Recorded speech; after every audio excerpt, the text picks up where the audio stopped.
The topic for today's session will be about a shared global reference for academic freedom, about the possibility and desirability of such a reference. And as it is only fit for this topic, we are participants from all continents. And we are looking forward to a very robust and global discussion, but because this is global and it is live, it comes with a little bit of challenges, including logistical challenges. As we just heard, it is very early. I'm sorry, it is very late at evening in Melbourne and Sanipat. It is very early in New York and Bogota. We in Europe and Africa are now privileged a little bit in the middle lunchtime here. Before I turn to our president for his introductory remarks, I wanted to remind everybody the format for this event. So we are going to have two sessions. There will be a break of 30 minutes between the two sessions. The link will be the same. The Zoom link stays the same throughout the event. So, if you are disconnected because the issues with the technology, don't worry, you can use the same link to come back anytime. And also you can remain connected during the break, just turn off camera and microphone. And I also wanted to say that we have reserved plenty of time for discussions, and I hope that will be a time when panelists can interact more with each other, but also everybody who is attending and wishes not only to ask a question, but make a comment or contribute to the discussion. We are very much looking forward to that. Okay, but maybe then we can change a little bit the order, and I will start with the more substantive introduction, and hopefully President Shitij will join, and then we can turn to him. As I mentioned earlier, this is the third event in our series on academic freedom, and I wanted to say a few words about the ambitions of the series, and also perhaps to try to outline more narrowly the context for today's discussion. And I will not be long. I have prepared a background paper for this session. It is available online, and I have no doubt everybody has read it dutifully at least once. The main questions that we have proposed to ask during this series are, first, is there a need to rethink, to reimagine academic freedom at present? And the second one, is there a need to project a new course, to chart a new course for academic freedom? And by charting a new course, we mean, is there a need to project new frameworks, conceptual frameworks, regulatory frameworks, legal frameworks, perhaps institutional frameworks for academic freedom? And in this context, we understand academic freedom as a condition, perhaps precondition, for the production, transmission, dissemination, and use of knowledge for the practice, in other words, of higher education and research. Now, our ambition was not to come up with a new definition of academic freedom, but eventually, if there was agreement that reimagining academic freedom is something needed and doable, so eventually we thought, at the end of the series, we may come up with a set of principles for reimagining academic freedom. So what should one keep in mind when we try to reimagine academic freedom at present? There were some useful lessons from the first two events, and I'm not going to summarize them in any detail, perhaps just to mention two of these lessons. So first of all, there was agreement that indeed there is a need to reimagine academic freedom at present, and I'm not going to discuss the arguments for this statement. But maybe, and this is another lesson, perhaps even more important, this process of reimagining academic freedom is happening already. So Shitij, welcome. We have just started. I'll turn to you for your introductory remarks in a couple of minutes, if that is okay. Sure. So I was summarizing the lessons from the first two events in the series, and one lesson was that indeed there is a need to reimagine academic freedom, and another lesson was that this process of reimagining academic freedom is actually happening already. There are efforts on the way to reconceptualize academic freedom, and reconceptualize not only academic freedom, but also related values and principles like university autonomy, freedom of scientific research, or freedom of expression. And also there are efforts on the way to codify a new academic freedom and related concepts. And interestingly, perhaps we can observe that there was a wave of legislative initiatives about academic freedom in different parts of the world in the last 2, 3, maybe 4 years. These ongoing efforts to reimagine academic freedom, or processes of reimagining, recodifying academic freedom, are not always positive. They are not always for the better. And also, I think we have observed during the first two discussions that this process or processes are most often led by public authorities or international organizations. And if any reimagination of academic freedom is taking place, universities, higher education institutions are not really part of that. They are largely absent from this process. Now, very quickly, a few examples of such initiatives or processes, just for illustration. In the UK, the new law on freedom of speech on campus, I would say, will come into effect shortly. So this is a very, very recent legislative initiative. In the European Union, there is a draft already circulating for the European Parliament to adopt legislation, union legislation, not on academic freedom, but on freedom of research, more specifically. And there is also a discussion about amending the very treaty of the European Union to codify academic freedom.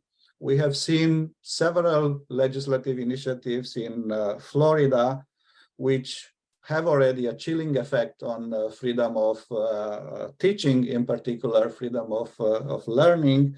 I mean, there were reports about banning books, banning authors, banning a poem very, very recently. I think it was yesterday. But there are also very interesting positive initiatives, and you may be aware, Scholars at Risk has led an effort to develop guidelines for the implementation of the right to academic freedom globally. That is very, very interesting. You know, we can all mention more examples. So there is a lot that is happening with regard to reimagining, codifying a new academic freedom. This field is messy. It is evolving. And if I were allowed to use a sloppy maritime metaphor, everything looks a little bit like a troubled water. Or troubled seas, and that's why, in a way, we suggested that it might be useful to think about charting a new course for academic freedom, or charting a course, and that higher education should play a role in it. So for this particular session, the questions that we propose are, is it possible to think of, to have a global reference for academic freedom? Is it desirable to have such a reference? But what does this mean? Because, of course, global references for academic freedom exist already. So what is the problem? And, you know, by the way, there is no comprehensive picture of existing global references, and we are just starting a project at King's that try to map this field. What are these global references? How do they work? And they don't work? And what are current discussions about global references? But where they do exist, so what is the problem? And I will try very quickly 35-second taxonomy of global references for academic freedom. Some of these references are explicit and binding. So they are explicit in the sense they are meant to be global references for academic freedom, like those included in the international human rights legislation, and I know that panelists today will talk about it. Some of these references are also explicit. They are meant to be global, but they are not binding. For example, the UNESCO recommendation on the status of higher education personnel. So this is only a recommendation, but it is meant to be global. And also, there are kind of de facto global references that were not meant to be global, but they do function as global references. For example, the AAUP statement of principle on academic freedom, or the Humboldtian conception of academic freedom, or I know I can go on, mention Chicago principles on freedom of expression. They are not meant to be used by institutions or individuals outside a particular context where they were developed, but they are used as such. No, we use them in order to analyze particular situation, to justify action. So we do have such references, but the problem that exists there are several issues with this existing references. And also, I'll go very quickly through some of these or the difficulties with such references, where explicit binding references exist. Very often, governments ignore them, I should say, actively. So they are not implemented. And we can talk about the UN Declaration of Human Rights or the International Covenant on Economic, Social, and Cultural Rights. And if we try to see what is happening in many countries, to mention only Afghanistan, Myanmar, Iran, or Turkey, for example, there is a clear ignoring of these international legal obligations. Another problem is that very often where international global references exist, they are not known. Even academics don't know about that. And just to illustrate, how many of us know, for example, that UN Declaration on Human Rights includes the universal right to participate in research and to share the benefits of research. So this is a universal human right codified as such. I would think very few of us in the academe know about it. Another problem I would say here is that some of these references are outdated. They were developed at a particular point in time, in particular economic, social, legal context, and they cannot apply really because they are outdated. I would mention the Humboldtian reference, the original one, dating from what, 2 centuries or more than the 2 centuries.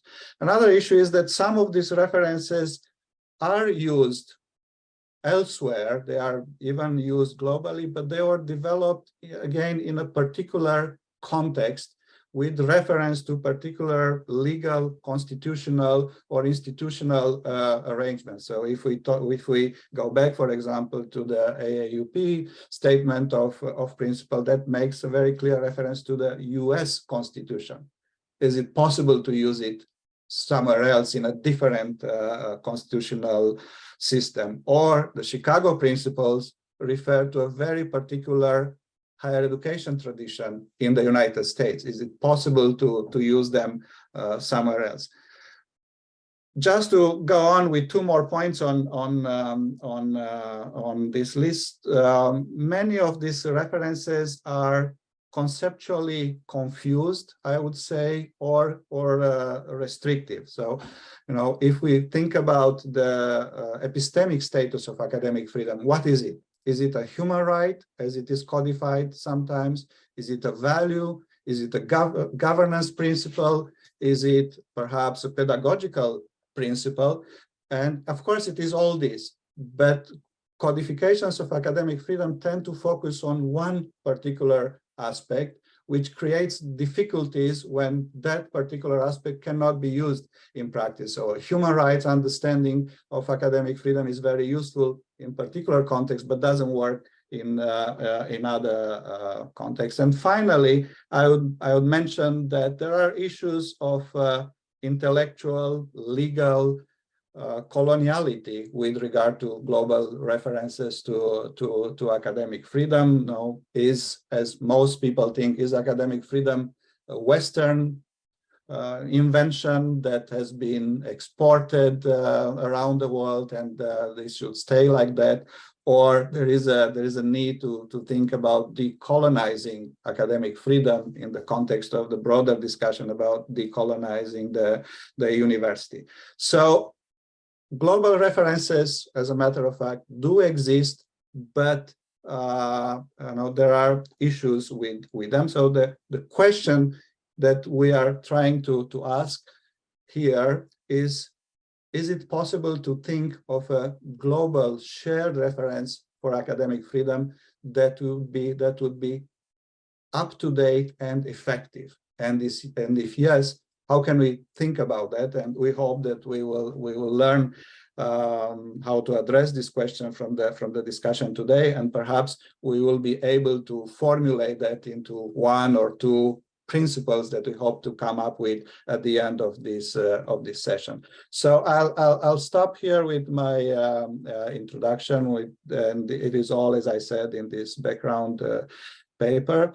I wanted to thank our president, Professor Shitij Kapur, for initiating this series. And I think, Shitij, I could say it is interesting to say that we got some traction. So the questions that we put forward started to be discussed, perhaps in even larger circles that we imagined at the beginning. And kind of, I have for one the feeling that this is a worthy exercise. And seeing today so many colleagues from around the world agreeing to take part in this discussion is also an indication for that. So thank you very much for initiating this series.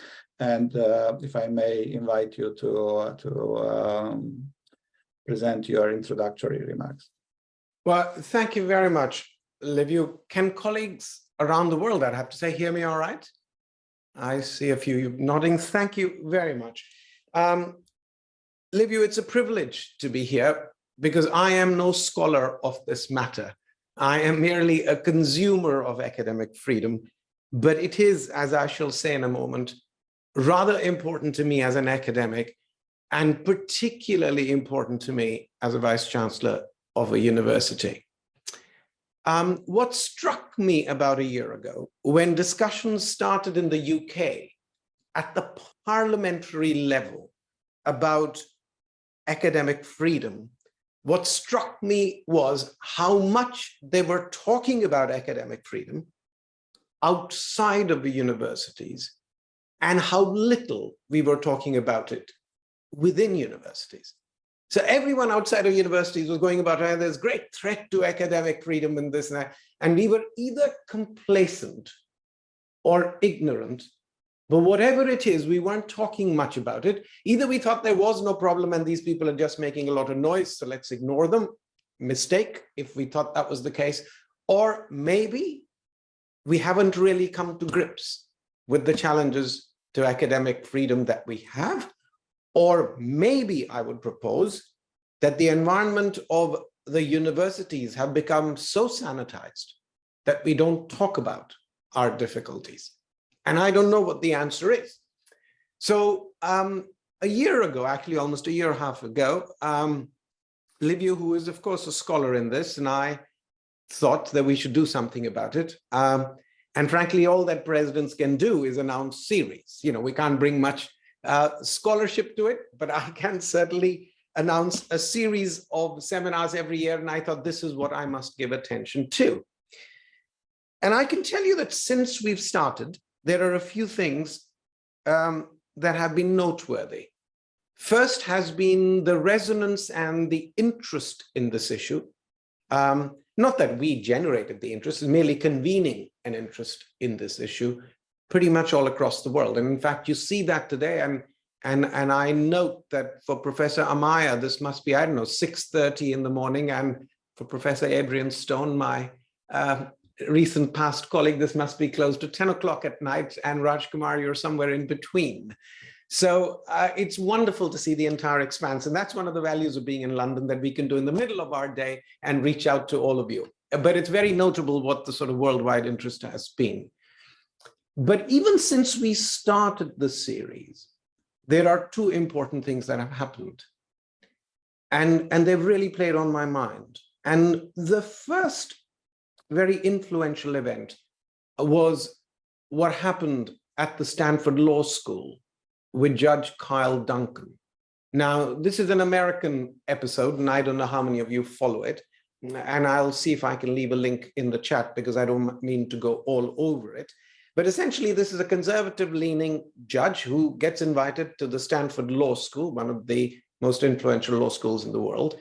And basically, the students first show very raucous behavior,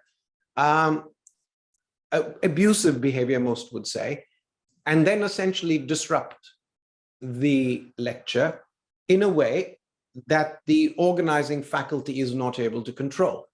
Well, that was sad as it is, but then, as you might expect, the judge takes the opportunity to write an editorial in the Wall Street Journal, and the American colleagues here could tell me more about the local resonance of it, but of course it got political fire, certainly on the right of the spectrum. And then, in a matter that you may form your own opinion, the dean and the president of Stanford decided to send a letter of apology to the judge. You know, you were a guest at our institution, sorry that this happened to you. And the students took exception to that and castigated the dean and the president. How dare you apologize on our behalf, because we don't think we did anything wrong. This is what academic freedom is all about. And I think it has raised some fundamentally important question about our behavior on our campuses. And for me, as the president vice chancellor, it raises the question that what is the fine line between allowed protest and prohibited disruption? We would all agree that, you know, universities are places of protest, and if you don't like, you can do that. But how do we know when a protest has actually become an imposition on the other party's right to speak, to associate, you know, and to discuss their ideas? And I would bet you most of our university regulations do not give us any guidance on when does a protest become disruptive. And frankly, if you have them, send them across to me, because I'm struggling with them right now as to how would we know it in our university in real time when this is happening. But the second, if you read the discourse, and I would recommend to you to read the letter, an open letter that the dean wrote to the entire law school faculty when all of this had happened, and I'll leave a link, is this idea of a safe space. Now, like most of the other vice chancellors on the call, we have a statutory responsibility under health and safety laws of our country to provide you all with a safe space. But usually that has meant, you know, safe from asbestos and safe from falling. And but increasingly that same language is being used in I would say, an ill-defined way to create a space that is safe from words. Now, of course, hate speech is outlawed everywhere, so that's not what we're talking about. What is that to mean? Because that language is very commonly used now in universities' campuses, that this will make it unsafe. And I see Professor Simon Fanshawe is with us here, and he has thought and written about this quite a lot, and it'd be interesting to hear his comments on this. So now look, these events could have happened anywhere. The fact that they happened at the Stanford Law School, the fact that they got the prominence, actually thrust this issue even more to the center of our reality. And we as universities need to get our act together. That do we know the difference between a protest and a disruption? And if so, what are the principles that we use and how do we decide? And what is a safe space? How do you make a space safe when it's words that we're talking about? So that was the one incident that's playing on my mind. But that for me is, you might say, as it is for most of us who are not in the US, might be a distant curiosity. Something that isn't, for at least me, a distant curiosity, is that since the time we started this, we've got a new bill. There is a new law in our country. And I just thought I'd take you for a very quick tour of it, just for you to get a sense. If I can just get my act together and see if I can share it with you. And now, can you see this Higher Education Freedom of Speech Act? You can. I just wanted to show you that, just first, of course, for you to know how the Mother of Parliament works. So this is the British Parliamentary Act. And as you can see, it has gone through being its first reading, second reading, committee stage, et cetera, et cetera. Then it goes to the House of Lords, first reading. And of course, it bounces back and forth until it gets a royal assent. And when it gets a royal assent, that is what it looks like. So we now have on the rule books of this country a Higher Education Freedom of Speech Act. And I don't know how many countries in this world have a Higher Education Freedom of Speech Act. Now, I know there is the First Amendment, but it is not about universities particularly. So here we are. You'll be pleased to know it's the King, not the Queen anymore, who put this act and gave it the royal assent. Now, look, it starts off pretty innocuously. I mean, this is the things we would all like. You know, we want to protect freedom of speech. And so you could say, well, what's wrong with that? It's just codifying what all good universities do, until you go to the next steps of it. Now, securing this freedom of speech has actually now become a regulated duty of universities. Now, to those of you who are not involved in university administration or in the UK, this may be a strange language, but essentially our license to operate as a university is now dependent on meeting this criteria. So I could get a letter one day from the Office for Students saying, sorry, King's College London, you can't teach students anymore because you have violated this. And up till now, of course, hasn't happened. But so I'm just trying to tell you, this is not some minor letter I get from a minister. This is central to the regulatory conditions of the university. Not only for me, something that's highly unusual is the regulation of the duties of the student union. So this is not just a trivial incursion onto the autonomy of universities, albeit for a good cause, but rather for me, until I know how it's going to be applied and how it's going to be interpreted, worrisome.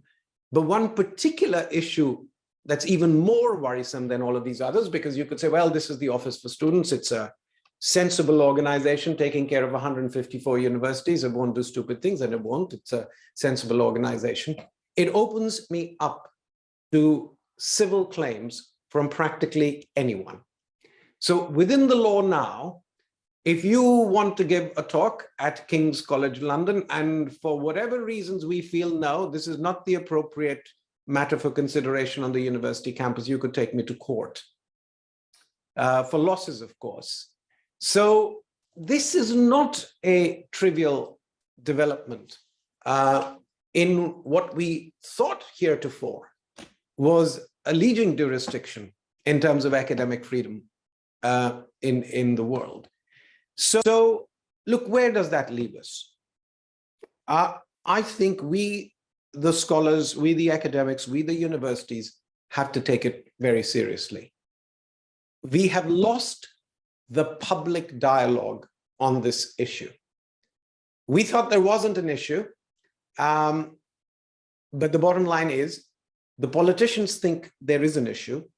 And the King's Policy Institute has a survey it does on these issues. And we lately find that there is an increasing perception in our general public that something ain't right with academic freedom on universities. Now, most of them can't define or tell you what that actually means, but they somehow feel this ain't going right. Now, I'm pretty convinced from my time in Australia, my knowledge of Canada and the US, that this is a shared general public perception. Whether it is true of countries outside of these four, whether it is true in the non-Anglo or Anglophonic countries, I don't know. I would love to learn. I would want to believe I would wish to believe that this is just a local problem for, 4 countries, but it could be more than that. Now, if I were to flip it around, now I get to the issue of global reference, that is even more challenging. So I am quite impressed, really, Liviu, by your challenge. Can we have a global reference? Because if you look at the general level of censorship and you draw a map of the world, it isn't a black and white map where countries are in 2 camps. It's a perfect grayscale. So how one gets a global reference in a world where the background level of censorship, for a lack of a better word, is on a global grayscale, I don't know. And then I think whatever else is said, I will end on this note. And this were your references to a sort of colonial perspective, Liviu. Whatever else we do, I think we have to be very careful not to label something as a global reference if all it does is work for the global minority. So if we can't make something that works for Africa and India and China, frankly, let's not call it a global reference because it's meaningless. And if there is any lesson we've learned, at least the lesson of using language more accurately. So I will leave it at that and look forward to the thoughts of those who are much more scholarly on this than I can be. So Liviu, over to you, and my very warm welcome to all colleagues from morning to night who are joining us. Well, thank you very much, Shitij. I think we already have a candidate for a principal on the list, the one about the global minority. But thank you very much. And actually, we will continue exactly along the lines you started. The first panel will be about national and regional experiences in dealing with challenges to academic freedom and where and how global references might be relevant for that. And this panel will be chaired by our colleague and friend, Monika Steinel. Monika is Deputy Secretary General of European University Association, and she has done a lot of work as a leader of the association and also individually on matters of academic freedom. She was the lead author, if I may disclose this, Monika, of the autonomy scorecard a few years ago. The second panel will be more directly about a global reference, how to think about it, and that panel will be chaired by our other colleague, Kwadwo Appiagyei-Atua.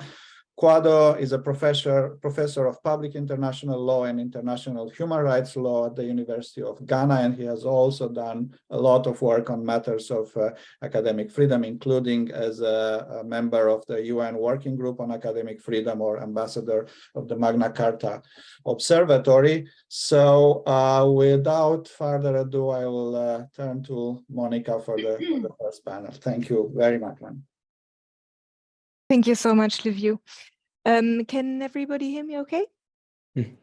Yeah, great. So good morning and good afternoon and good evening indeed, and welcome to today's first panel, which is dedicated to the question, is a global common reference for academic freedom desirable? Is it possible? And as you know, as Liviu mentioned, this is the third in the King's presidential series on academic freedom.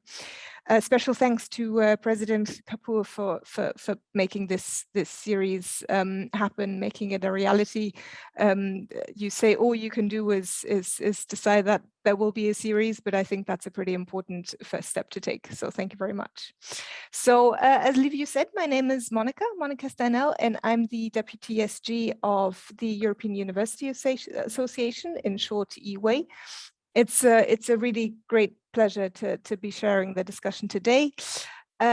Before we dive into the topic, just a heads up that this meeting is being recorded, and I hope you're all okay with that. And I would also be very grateful if you could keep your microphones muted if you are not speaking. So just a few words on my organization, also to clarify the perspective that I'm bringing to the table today. EWA is the largest representative organization of universities in Europe. Our members are both national university associations and individual higher education institutions across 49 European countries. And at the current time, we have just under 900 members. So just to give you an overview of the program today, we will start with opening remarks from each of our panelists. I will kick it off briefly, and then we will continue with input from Santiago Amaya, Stéphanie Balme, Raj Kumar, and Adrienne Stone. And I will say a few words, of course, about our expert contributors before they give their opening remarks. What I personally would like to do now is to give you a quick insight into some of the policy initiatives that are currently afoot in this space of academic freedom, freedom of scientific research, and fundamental values in general. And then I would like to end on some general reflections. I will just highlight 4 main initiatives at European level, since this is my own perspective, speaking on behalf of a European association. And these initiatives aim to monitor, protect, and/or promote academic freedom or other values. There are many more, as Liviu himself mentioned earlier, but what I want to do mainly is to give you an idea of the diversity and the fragmentation that exists in this field. So to start off, we have activity in the context of the Bologna process. The Bologna process is an intergovernmental process that brings together 49 countries in the so-called European higher education area. And within this process, a dedicated working group on the fundamental values of higher education is producing common definitions of and also monitoring mechanisms for fundamental values. And these values include indeed academic freedom, but also issues like institutional autonomy, academic integrity, and others. This process is mostly driven by national ministry representatives and thematic experts, and stakeholder organizations such as the UA and the European Students' Union take part in an advisory role. Next, we have initiatives driven by different services of the European Commission in Brussels. So for one, the research arm of the Commission is working on the so-called ERA Action 6 on academic freedom, which is one of the priorities that were chosen for the implementation of the EU's new European research area. And here, another monitoring mechanism is planned, but with a slightly different focus on the freedom of scientific research rather than academic freedom as a whole. Next, there is a push by the Education Directorate of the Commission to develop guiding principles on protecting fundamental academic values. As part of this initiative, the Commission is actually currently running a survey to gather views from the university sector on the state of and the challenges to fundamental academic values.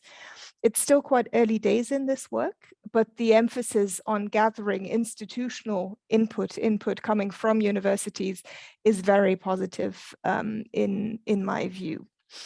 And finally, fourth, we have the European Parliament, which has set up an initiative, as mentioned by Liviu as well earlier, to create its own academic freedom monitor. And more importantly, it is also planning to develop new legislation at EU level to protect the freedom of scientific research in the EU. Once again, here the focus is on scientific research, not academic freedom as a whole. And this is because the EU only has legal competences in research and not in education. Now, having kind of just mentioned these in a tour de force, I just want to leave you with a few general reflections on these policy initiatives and developments. So one, you can see that it's a very dynamic and crowded field. It's very, very good to see that academic freedom is getting the attention it deserves, also in a policy context, as President Kapur himself said as well. On the other hand, it's essential to streamline these various approaches to achieve maximum coherence, complementarity, and essentially be effective. We want to avoid unnecessary duplication and even contradictions in this work. To we believe that many actors are actually involved in the protection of academic freedom, and that makes it very challenging to develop one-size-fits-all solutions.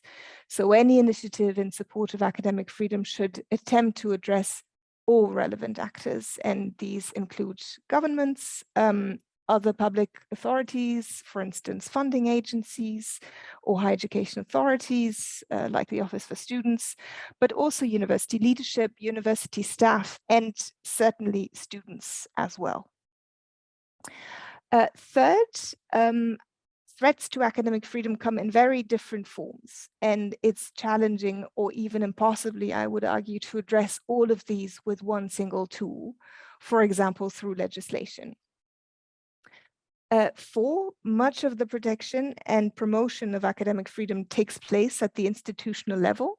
So university leadership staff and students all need to be involved in this endeavor. And I think a lot of the hard work actually falls to them. They need to raise awareness of academic freedom at the institution, and they need to create a culture where academic freedom and free expression are valued.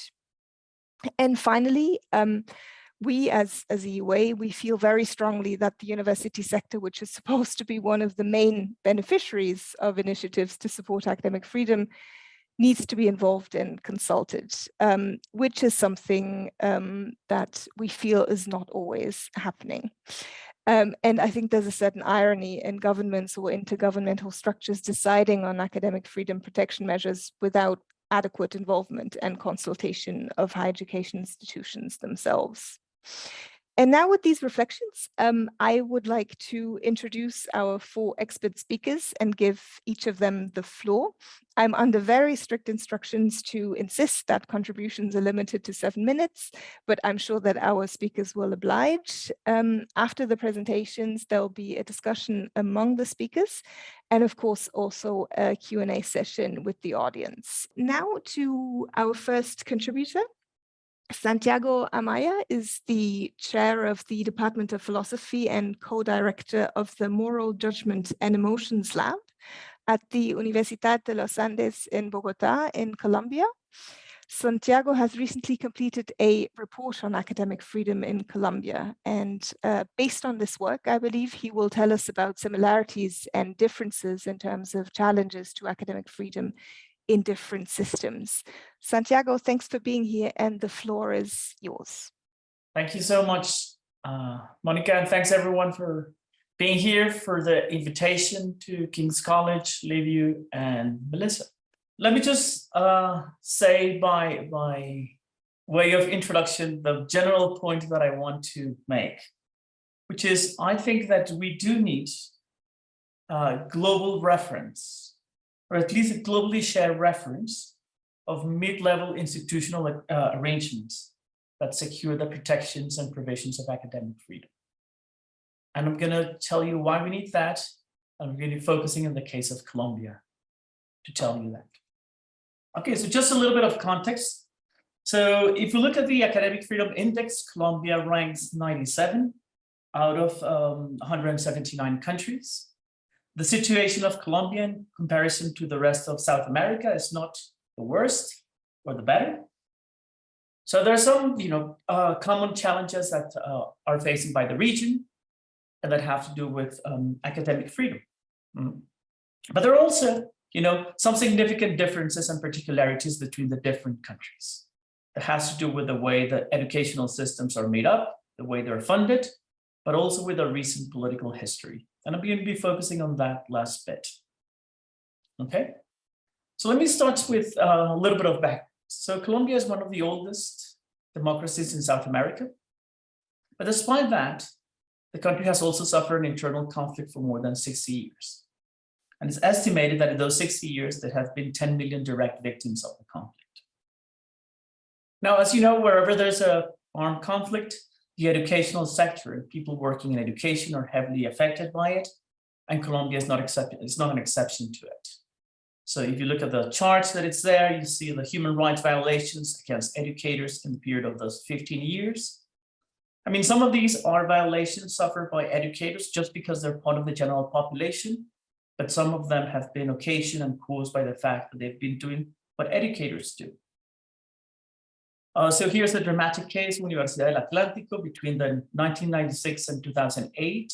There were 73 members of the institution, faculty and students, that were killed by paramilitary groups, the most famous being the case of Professor Alfredo Correa, who was murdered by paramilitary groups on 2004.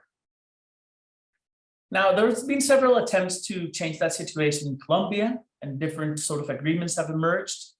The most important and recent one has been the 2016 agreement between the government and the Fuerzas Armadas Revolucionarias de Colombia, FARC, which ended in a transitional justice framework arrangement. An important part of that arrangement is the Special Jurisdiction for Peace and the Truth Commission. Okay. So now, if you look at statistics, so that's violent killings in Montes de Maria in Colombia. Montes de Maria is just a region. And if you've seen, well, things have been looking up and are a little bit better since the early 2000s and 2006 and 15, after the peace agreement was signed. Oh, okay. So the conflict has not disappeared. The conflict's still there, but it has changed. And you can, and one of the challenges that, you know, academic freedom faces in the country has to do with the way the conflict has changed. So academics now are, or have been in the last couple of decades, in the business of telling the story of the conflict. And a lot of the outside pressures for academic freedom come from the different actors and different factions interested in the story being told one way versus the other. Okay, in Colombia, academic freedom is protected by the Colombian Constitution of the 1991. There are two important articles there, Article 27 and Article 69.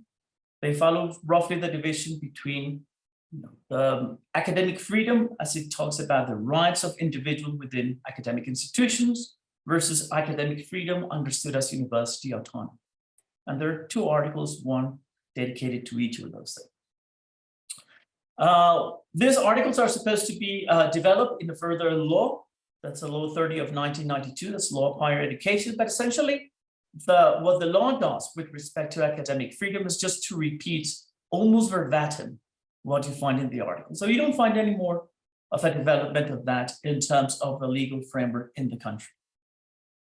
Now, still, this is a better situation that we had before. Prior to that, a big reference was the Lima Declaration from 1988. The Lima Declaration was a very important event, at least in the Americas and South America. But it has certain drawbacks that I can easily illustrate with a couple of references there. So it says all members of the academic community with research functions have the right to carry out research without interference, subject to the universal principles and methods of scientific inquiry. Who knows what those universal principles and methods are? All members of academic community with teaching functions have the right to teach without any interference, subject to the accepted principles, standards, and methods of teaching. Nobody knows who decides who those principles, standards, or methods are. And finally, perhaps more egregiously, teaching and research shall be conducted in full accordance with professional standards and shall respond to contemporary problems facing society. That was the Lima Declaration. So in that respect, the Colombian Constitution, even though it's abstract and there's very little detail in it, yeah, I think in terms of the restrictions and the hedging that we find here, it puts us in a better position. Now, we looked at different university and faculty handbooks. This is just a small snippet of something bigger that we did. And in every of those handbooks, you find, big references to academic freedom, like this one. Okay, so professors are allowed to exercise full freedom in their academic activities to expose and evaluate scientific, cultural, social, economic, and artistic theories, etc., etc. Now, one interesting thing, once you start looking at the language of those handbooks, is this. So many of them just mention freedom of academic activities. They just list a sort of activities that are protected. A little bit less than half of them just focus exclusively on freedom to teach. Some of them mention the freedom to research, and only 3 of them mention the big term academic freedom.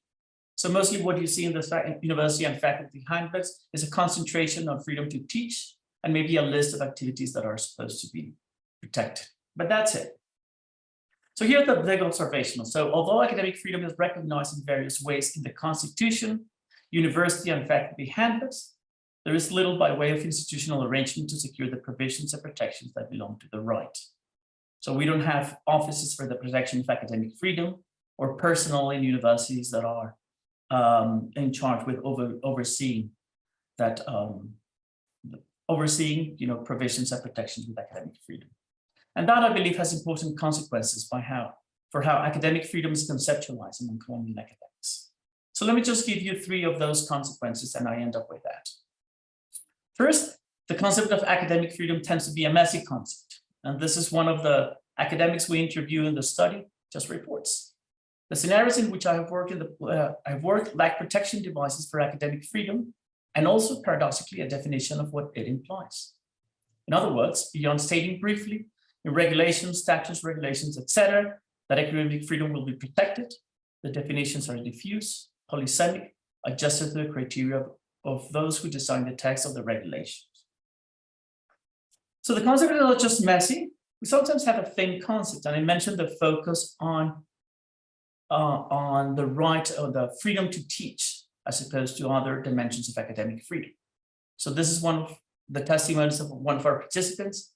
I have not heard the term academic freedom at the university ever. The one I've heard is freedom to teach.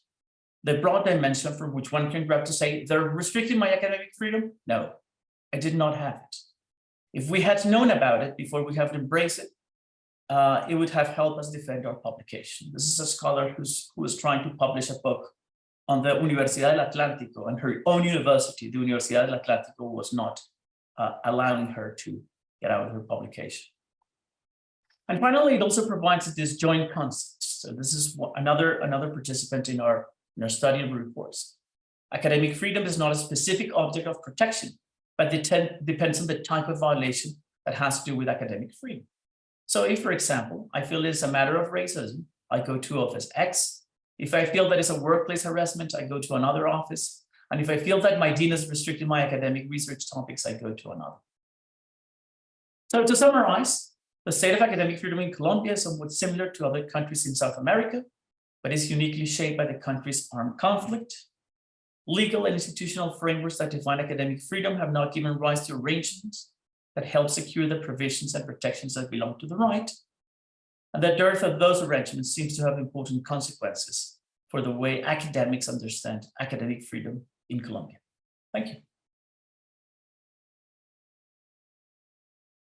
I think I made it under 7 minutes, no? You did brilliantly, Santiago. Thank you so much. That was really interesting, and I think also a clear demonstration of the fact that there needs to be reflection on how the principle of academic freedom is implemented or realized once it has been defined, more or less. Thank you so much. I will now give the word to our next expert, Stéphanie Balme. Stéphanie is Dean at Sciences Po University College in Paris and also the Academic Freedom Officer at Sciences Po. And she will tell us about ongoing work in France to reinvent academic freedom, and also report on how her institution and the wider sector are contributing to this work. Thank you for being with us, and the floor is yours, Stéphanie. Thank you. Thank you very much, Monika. Good morning, afternoon, and evening to all our colleagues. I just would like to say I've chosen to focus on what we are currently doing at the French level. When I say we, it's actually there are 2 key initiatives going on. One is at the level of all French presidents of universities within an institution called France Université. So France University represents all presidents of all universities in France. And they have asked actually my president, Matthias Wischra, the president of Sciences Po in Paris, to take the lead in drafting a report on academic freedom. And I'm helping Matthias Wischra in drafting this report. And therefore, I have just become the Academic Freedom Officer of Sciences Po, which is the first time in 150 years of history. This just to show you that there is a new dynamic. that we feel in France, and I think it's quite common to a lot of European states, but probably also beyond Europe. And we feel that until now, the notion and the principle of academic freedom was debated by journalists, by politicians outside of university, but not so much within university. And within university, a lot of our colleagues or academics didn't seem to be very interested by the concept so far. Now we see a change. We feel that there is a change, and this change really means a sense of empowerment by academics themselves. So what we are in the middle of our work. We haven't finalized yet, but here is what I can deliver to you in terms of our current reflections. First of all, the philosophy in general about academic freedom. We don't spend any more time in trying to define what academic freedom is about. I think the general consensus is to say that it's basically the rights and duties of a very few, but which contributes to the freedom of speech of all. So there is no more than sense of censorship that because we are academics and we will have, we will be, basically we will hold one privilege of a sort of an extreme sense of freedom of speech that will show that we are part of the elite. And therefore we should be criticized, and we feel very shy in trying to defend this right. There is no more this feeling, and we completely acknowledge the fact that it's probably the rights and duties of a few, the academics, but thanks to this, it's really a key pillar of democracy and a key pillar of a very healthy democratic society. So second, point in our philosophy is that we want to try to codify and also to protect not only academics, but staff in general, people who work in universities, including students. So we want to enlarge the protection of academic freedom, and we want to help our government to codify academic freedom if and only if it means more freedom than less freedom. And this is very important, extremely hard to do. And thirdly, I would say in terms of philosophy, we believe that what is at stake is not only a question of democracy and a question of protection of freedom, but it's also the excellence of research. It's really what we produce on a daily basis, which means that we are a university research institution. In order to really reach a certain level of excellency, we do need academic freedom. Or to put it differently, if we don't enjoy academic freedom, the level of the content of our research will diminish, and it will prevent us from finding the key solution that we need to understand the 21st century, whatever their STEMs disciplines or social sciences discipline. What we also think, and I was thinking maybe there is another very important aspect of our philosophy, is to say that we need to put pedagogy right at the heart of our initiative. What does that mean? Is we want to find very operational solutions, but these solutions need to be found by who we are, meaning that we are citizens, but we are also teachers. We are educators, we are pedagogue, and we might be lawyers by training, but first of all, we are teachers. So therefore, the solution that we need to find need to be backed by law, but there needs to be really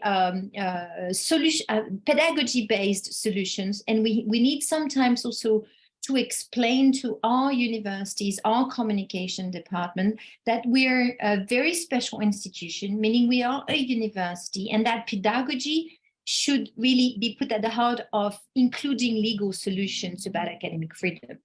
So this was about the philosophy. In terms of propositions, these are the following propositions that we are working on. First of all, we do think that training is a key important topic. Training within university about what academic freedom is about, training outside of university, and training outside, I would say, not only a training so that we can talk about academic freedom not only during crisis, but as a sort of key fundamental training about, society engagement in bridging the link between education, research, and policymaking, and also society.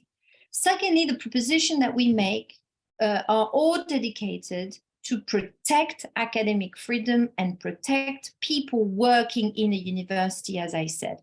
So basically what we think is we should not focus on the legal status of people that we require academic freedom for, but we should protect the notion of activities, activité en français, so research activities. Any kind of research or teaching activities should be protected, whoever is involved in this research activity.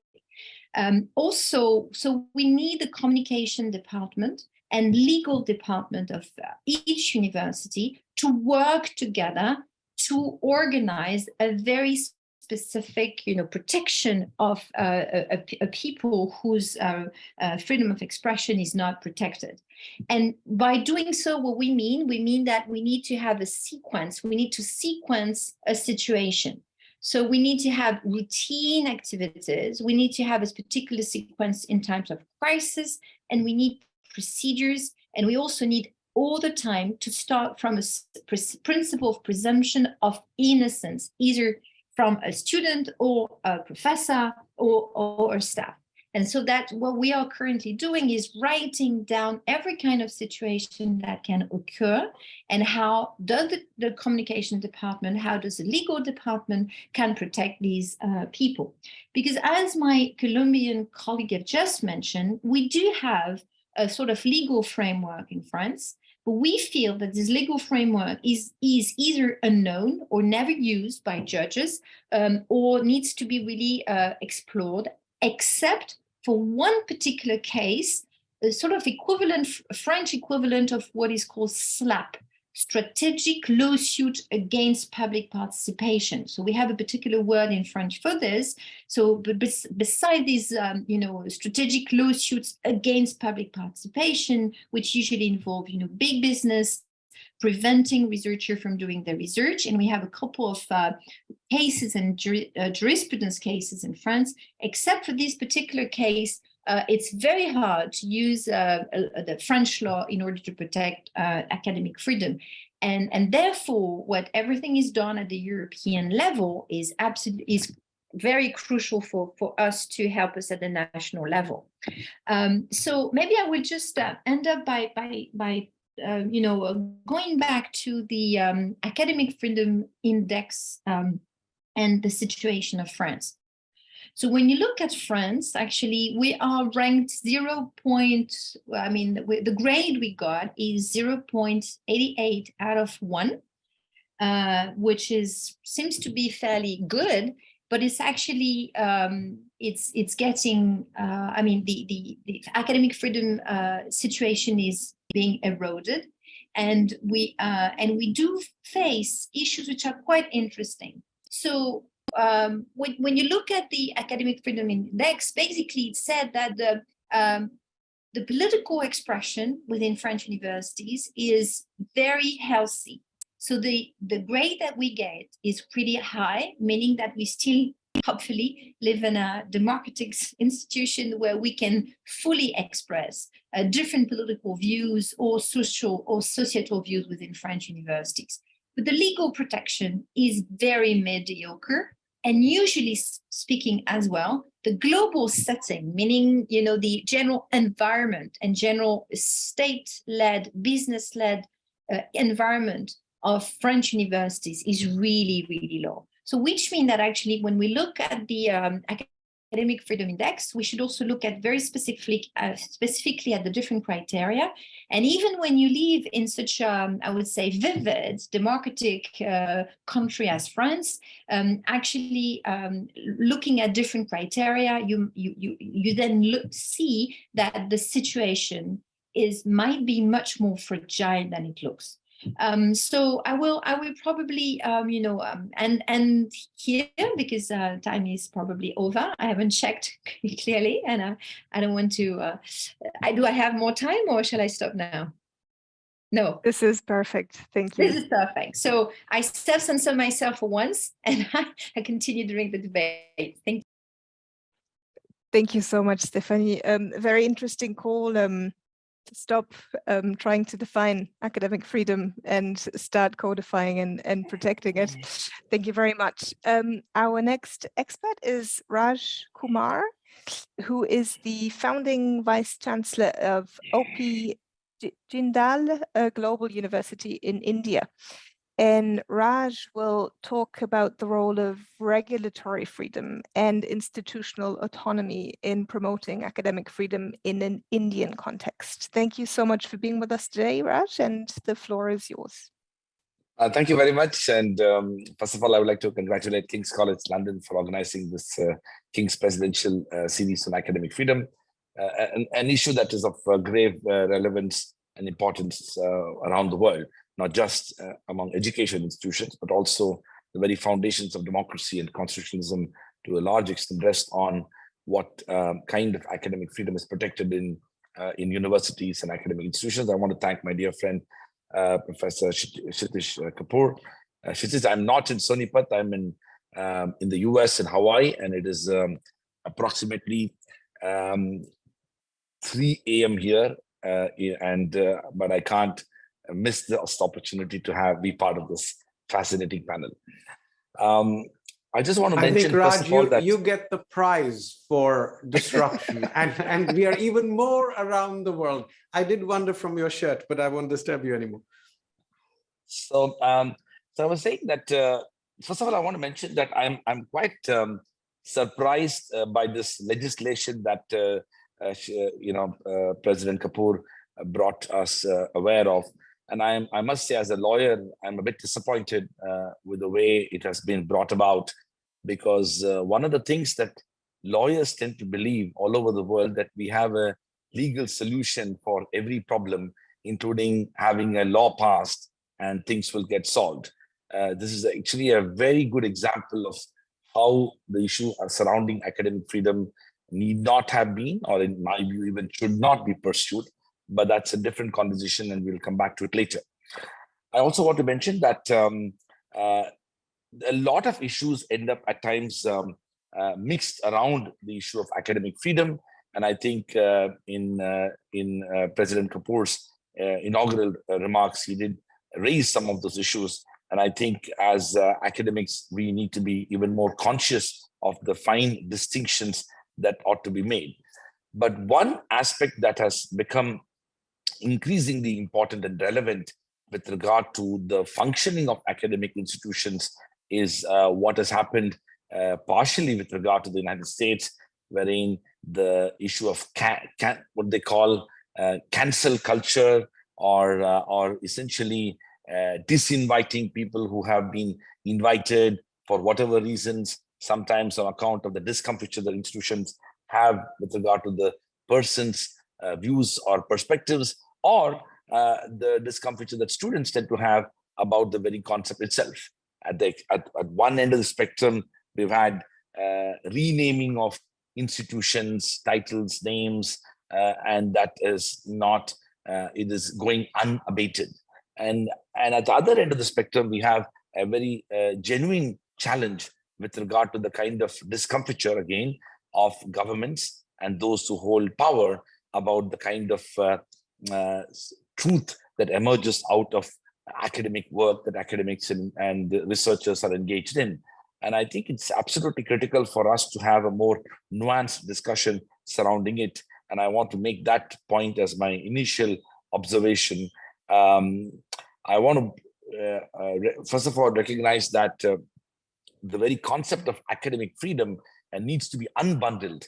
And there could be so many things, but I want to quickly at least identify a few important aspects of it. One is that something that all of us cherish, the idea of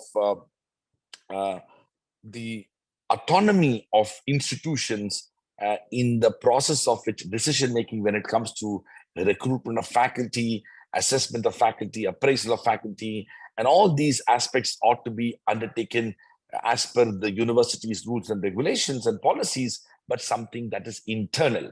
Now, this may be some places and some countries may have assumed this is the norm, but that's not the case in many parts of the world. And I think it's important for us to bring this as a part of the academic freedom. The second aspect is that decisions relating to programs, curriculum, pedagogy, aspects of teaching and what happens inside the classroom, these are again aspects that ought to be fully governed within the institution, and it will have a direct impact on academic freedom. And the third aspect is something which all of us are very familiar with, which is that the faculty members should have autonomy in determining research projects and publications and writings and things like that, which are aligned with academic freedom and intellectual autonomy, so long as, and this is very important, that it also does not lead to defamatory observations leading to potential violations of other rights as well. In fact, in the introduction to this discussion, there was a very important aspect that was mentioned early on, which is about the fact that should academic freedom be a human right? And absolutely, and that's something which we should not have any hesitation to recognize it. And one of the important aspects of any human right is that in pursuit of our effort to fulfill and protect and promote that human right, we shouldn't be violating other rights, and there are other rights involved as well. I also want to mention that in the early stages of this conversation, it was mentioned that one of the objectives of this conversation also is that should we move towards having a universal recognition of the principle of academic freedom? Absolutely. And I think we should not shy away from that, because not only because of the fact that we have come a long way in developing such universal principles, especially in the field of human rights and international law, all the way from not just the Universal Declaration of Human Rights, but also the International Covenant on Civil and Political Rights, International Covenant on Economic, Social, and Cultural Rights, and also other legal and institutional frameworks that have been evolved.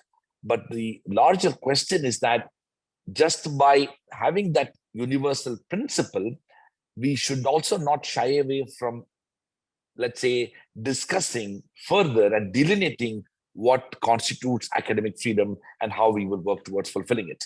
Quickly moving to India, and I'm conscious of the time as well, is that the nature of academic freedom in India is indeed strongly protected through the constitutional framework itself, the fact that we are a very vibrant democracy, and the Constitution protects freedom of speech and expression, and with independent courts all the way from the Supreme Court of India, and with a fairly independent media, I do believe that the legal and institutional framework for academic freedom is well protected. Having said that, I must confess that historically, it is quite accurate to mention that governments, regardless of whichever political party is in power, have remained relatively uncomfortable when it comes to universities exercising that freedom in whatever form or manifestation, be it with regard to students protesting on aspects relating to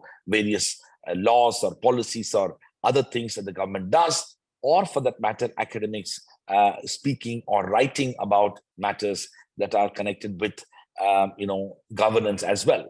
And in this context, I think most of the time, the legal and institutional framework that I outlined earlier does come to the rescue. But I must confess that sometimes those procedures and processes are excruciatingly painful, and it does affect and impinge the ability of institutions to exercise that academic freedom in its full form. And that is exactly why this conversation, even in democracies, is critical. But I also want to address the fact that most of us have also been rather, I would say, timid and even callous and somewhat indifferent when it comes to the nature of academic freedom prevailing in societies that are not democratic, however, with whose universities we are perfectly comfortable with building collaborations and partnerships. The obvious examples are out there in Asia, but there are many more examples around the world where the meaning and understanding of academic freedom is completely different self-censorship is organized and institutionalized, yet most of us in the world of institutions, including in the larger part of Western world, but also in other parts of the world, pay little regard to those types of challenges that scholars and researchers face in those countries. I think if we really want to take this conversation surrounding academic freedom to a more, let's say, egalitarian and universal level, if we are to have greater degree of integrity and conviction with regard to academic freedom, we should take this conversation across these societies and countries where their understanding of academic freedom is far less significant, not even worthy of discussing, because there is a deeply embedded aspect of, stifling of these freedoms in those societies. And clearly, universities are no exception. And self-censorship is another way by which the scholarship that ought to emerge out of universities simply doesn't. And those are aspects which we need to address as well. I think I've taken more time than I should have. I'll stop here. Thank you very much. Thank you so much, Raj. That was perfect. Thank you. And we come to our final contribution now, which comes from Adrienne Stone, who is Melbourne Laureate Professor at the University of Melbourne in Australia, of course. Thank you for joining us, Adrienne. I believe you will be taking a legal perspective and you will be talking to us about current developments in Australia. So please go ahead, the floor is yours. Okay, thank you very much. I hope you can all hear me. I will say just a little bit about Australia, but I really want to address the fundamental questions as to whether we really have common challenges in relation to academic freedom and whether we can have common solutions. So when I look at Australia, I would say that I see challenges to academic freedom arising in three ways, and in three ways that I think actually you see very widely throughout the world, although I wouldn't make a claim to universality. One way, and the way that I think attracts perhaps most attention in the public sphere, perhaps too much attention, is a kind of form of rising intolerance in the student body, usually characterized as coming from the left. Most of those kinds of disputes, I think, are actually better characterized as disputes about free speech on campus rather than academic freedom. So disputes, for example, about controversial speakers coming to campus, but they do occasionally really impact upon academic freedom proper. And so my university at the moment is currently facing a controversy about the teaching of gender critical feminism within its Department of Philosophy, which is very squarely an academic freedom controversy, and one in which I'm happy to see my university standing up for academic freedom, but is finding it challenging, given the depth of feeling coming from some aspects of the student, some parts of the student body. The second kind of challenge, I think, is wholly different and is in the context of Australia, where we have large public universities, very important, are a group of challenges that I would gather together perhaps under something like the idea of neoliberalism in Australian universities. So you will see on the one hand increasing pressures towards the commercialization of research, with consequent pressures on academic freedom that arise from having non-academic partners in research.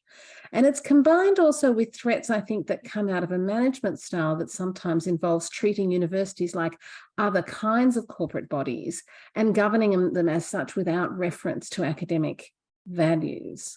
Now, one context in which this has been really very high profile in Australia is in the use of codes of conduct to constrain academic freedom.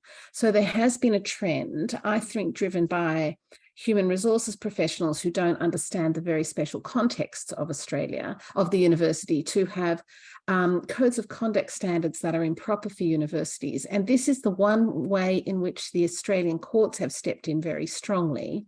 So finding, for example, in a case in which a code of conduct was used to discipline a professor about what was really fundamentally an academic dispute between colleagues. So a sanction was imposed on him for disrespectfully speaking about his colleagues, but really in the context of a very hard academic dispute. And that did make it all the way to Australia's highest court.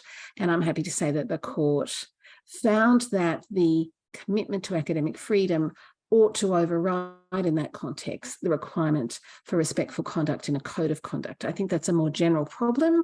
Was very happy to see the courts pushing back there. And the last one I will say is, I think that, and this is very much a global phenomenon, that there is, of course, the rise of the populist right, which see universities as their natural enemies, painting them as the home of sort of a degenerate elite, and seeking to undermine a belief in expertise. Now, of course, the way in which these three kinds of problems play out globally would require a very detailed empirical study, but I am struck in my conversations with colleagues globally about how versions of these three questions and these three challenges seem to pop up everywhere. And to be clear, they do in very different ways. So the effect of populist anti-intellectualism in Australia is not the same as it is in Turkey or Florida, but it is indeed there. Let me move then to the question of whether we have a common conception of academic freedom to address these shared challenges, and to say, look, I think here the perspective that I have of a scholar of constitutional rights comes into play. So there's a question about whether academic freedom is correctly conceptualized as a right, but it does share something in common with most constitutional rights, which is that it commands agreement, a high level agreement. When expressed at a high level of generality, we can agree that it's important and we agree on its important lines of justification, but then there's disagreement and diversity of outcome at the level of application. Now, that is compounded in the case of academic freedom by the diverse legal and constitutional contexts in which academic freedom is protected. And I think globally you can see roughly three types. One, we see where academic freedom is protected, not explicitly, but within a right of freedom of expression. And that is the model exemplified by the First Amendment to the US Constitution. Alternatively, if there is no, you might see academic freedom cobbled together by a series of other rights. And that, I think, is, as I understand it, is what you would see under the European Convention of Human Rights.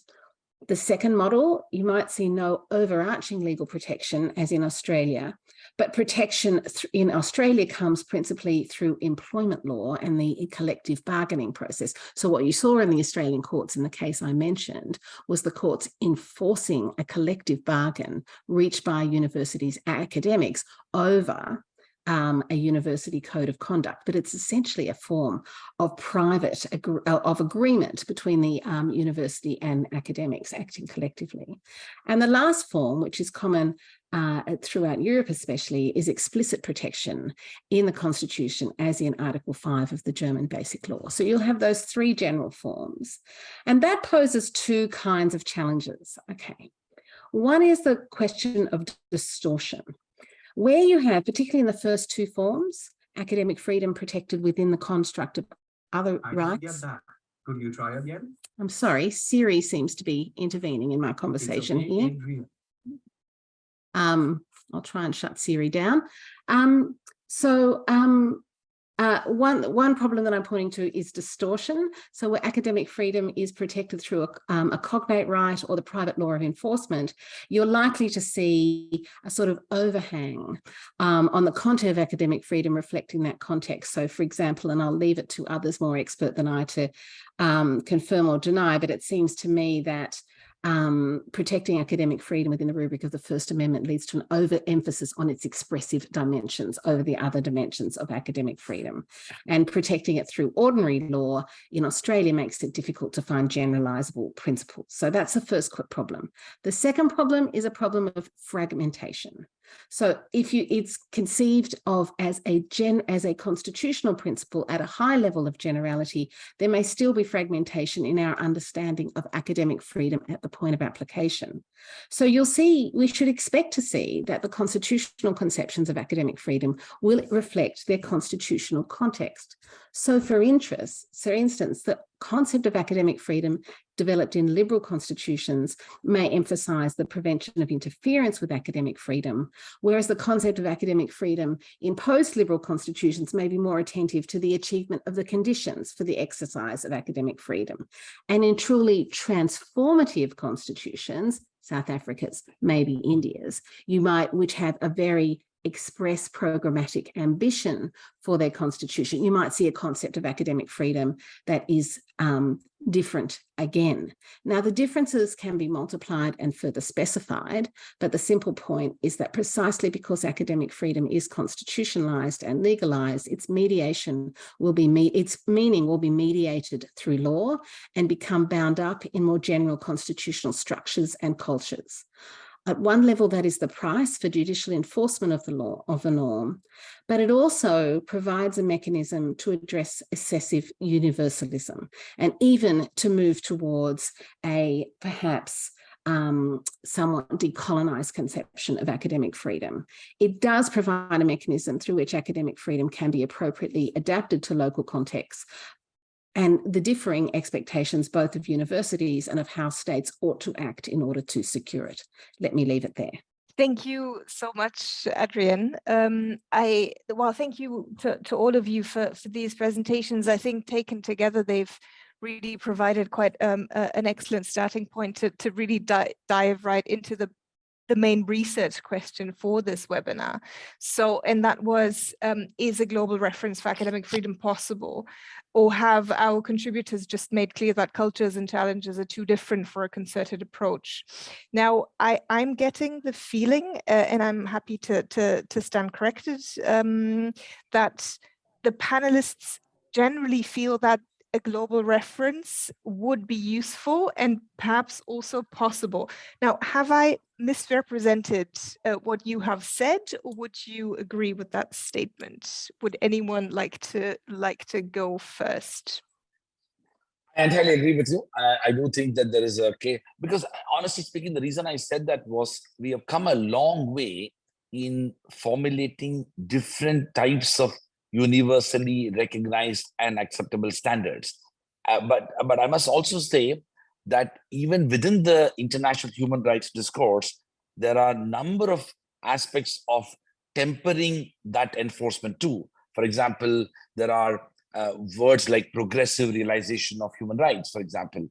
There are, principles that have evolved both under what is known as Maastricht guidelines, which have actually tried to recognize the diversity of countries and societies and how one size fits all may not be the solution. So given that huge jurisprudence and body of knowledge and expertise that have been evolved, I don't think we should be reluctant to move towards having a universal idea or perspective towards academic freedom. Thank you, Raj. Anyone else? Stephanie? Many ideas. Well, I concur absolutely to the point just made by my colleague. It's by doing so, trying to have a global approach. It's also important because it shows that it's not only a global North or a global South issue. So that is very important. So it needs to be completely inclusive. And again, I'm French, working in a French institutions, and I think we're facing issue that my colleague in Melbourne just described, and same in India. So I think we are facing global issues. So we need to find global solutions. And secondly, we're talking about science, which I believe is a universal language. So that's also very, I think, very specific. And once we have said that it's a global problem, it doesn't mean that there is only one color to all of it. It could be the same concept, which is basically translated into different practices or different ways of doing, depending on the level of independence of our judiciary, whether, the different, basically depending on the type of legal and political system we live in. If it's a civil law country or common law country, if it's a republican democracy or more authoritarian state, whatever. This is so the general ecosystem might be different, but the concept has to be the same. I think, and also across the board, it doesn't mean it's a social sciences problem. It's also an issue which is faced by our colleagues from the STEMS department, because we work through interdisciplinary programs more and more. And basically the production of science is global. So it has to be a global decision, a global solution found. Thank you very much, Stéphanie. I think we had possibly a comment from President Kapur. Did you have your hand raised? Thank you. Thank you. I think you can stop calling me President Kapur. Shitij will do just fine. Look, it's been absolutely fascinating to hear all of you and truly imbibe a global perspective. And just a comment and then a question. And a comment is just an elaboration on your taxonomy, Adrienne, about where are the threats to academic freedom coming from? And you're quite right, at different stages of university history, they've come from different sources. I mean, there was a time when the central government itself was the biggest threat to academic freedom for universities in a country. And now at the moment, at least in our jurisdictions, that's not the biggest impending threat. But there is one, and I didn't bore you about this aspect of the bill that was just passed. Now, and you wouldn't have anticipated this in the bill, but in that bill is a clause around overseas funding and academic freedom. So it gives, I didn't want to bore you with that. Now, this came entirely out of left field at the late stage of the bill, got inserted as a part of a political compromise. And essentially, there are some people who are worried that foreign money, and I'll let you fill in the blanks, was in some sense either corrupting or censoring or biasing UK thinking, and has therefore, and Adrienne would be familiar with this because this has already happened in Australia, and therefore has given the Office for Students, which is the name of our regulator, which gives us the license to operate, the right to scrutinize university finances to make sure that we're not receiving money which might pollute our thinking. So that's a very interesting kind of a threat. And the reason I raise this is that all of us are aware of the McCarthy era and what it did to universities in the US. And we are entering into another area of great power competition. And while I was, of course, warmed at hearing the discussion that science is global and that's the only way it is to be done, that's one thing I worry about. And the second, and this is perhaps directed to you, Raj, you quite nicely and forcefully and to me very affirmingly pointed to the rights of universities to talk to each other, academics to collaborate, even though the level of academic freedom by some outside judgment may not be identical in all those jurisdictions. I would really like us to develop a framework to support that, because I fear that our own governments may become authoritarian in the way that they might tell us, don't talk to other scientists in authoritarian regimes because they can't speak their mind and they speak in some sense, a biased conversation because of their overreaching governments. And we saw this in the context of the very unfortunate, and I'll just call it the war, Russian invasion of Ukraine. Russia, the country, might have invaded Ukraine, but there are a lot of, well-meaning academics there under very perilous circumstances, trying to stand up for truth. And I have to say, it is complicated for us to actually collaborate with them. So the international dimension, and I might have to leave after a while, but I would really urge, if we can find a way that universities like ours would be able to tell the governments of our state that, yes, we are collaborating with someone where neither the state nor the university has perhaps that same objective level of freedom, but it is still the right thing to do and it benefits us. Yes, well, I'm not in favor of any form of untouchability, Shitij. This is any form of institutional pariah or untouchability, especially when it comes to universities, is not acceptable for me personally.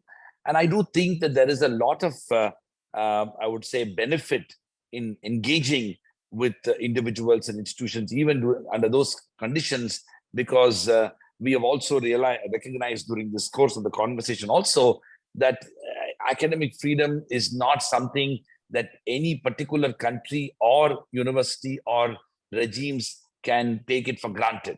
It is a continuous effort for us to work towards fulfilling it. There are more and more gradations of it and more context to it, as opposed to any form of absolutism. Having said that, I think it's because of the fact that we are dealing with an institution that is inherently expected to function independently and to be able to speak truth to power, it's important to even address that in the course of the conversation and not to shy away from it. In fact, one of my complaints actually is that institutions sometimes shy away from recognizing it because they feel that there is far too much to gain from a particular country, a large country maybe, and that country might have huge resources, and hence people don't talk about it.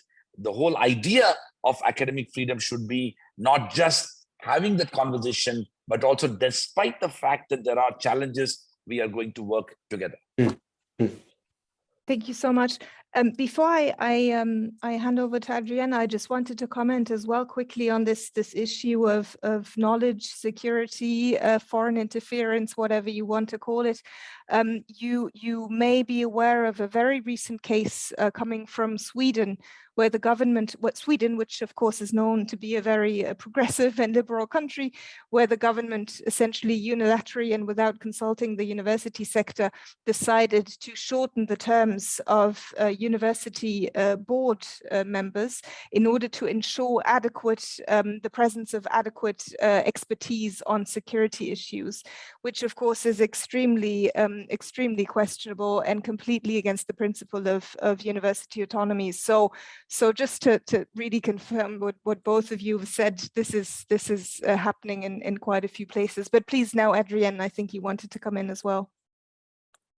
Yes, so I want to underline the fact that Australian universities are now subject to very, very onerous reporting requirements in relation to international collaborations that are directed towards concerns about foreign interference on campuses.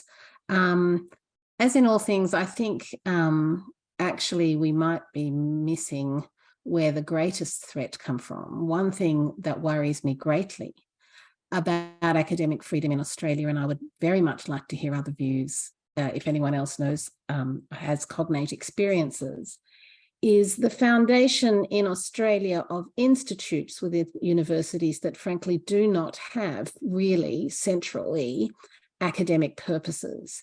So institutes which are explicitly funded on the basis that they are to promote and protect relations with another country.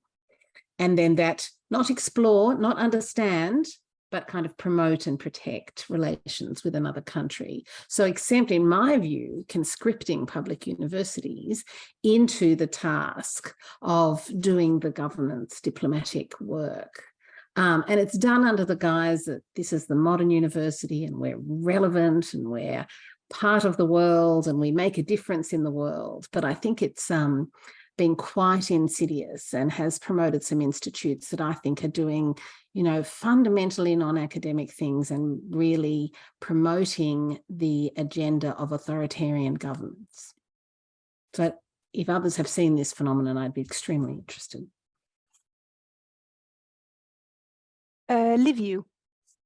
Yeah, so this is a fascinating discussion, and I took notes, in particular new ideas that I have heard in this discussion, and there were quite a few. I'm not going to mention them now. I was also asking myself, listening to this wealth of experiences, national and regional experiences, when we talk about the universality of academic freedom, be it presumed universality of academic freedom, what is universal there? I think Adrienne mentioned that there is an agreement at some point that academic freedom is important. And I think that's right. There is an agreement within the democratic world that academic freedom is important as a value, and even outside the democratic world, in some quarters at least. But then there is a lot of disagreement or perhaps confusion when it comes to how to safeguard academic freedom. And this is not only, I believe, a matter of being member of a, how should I call it, a different constituency, whether someone is an academic or politician or something else, or ideological standing. But it also has to do with the fact that academic freedom is, I think, what I would call a composite concept.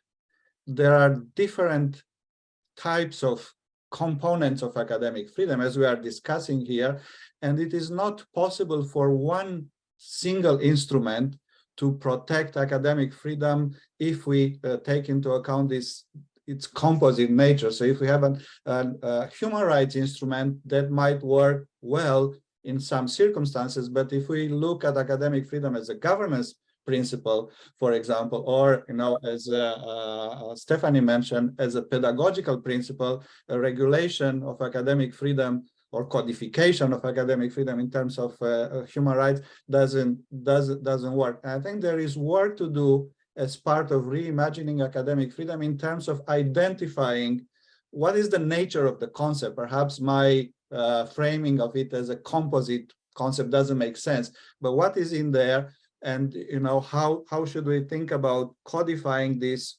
separately and taken together and then safeguarding it.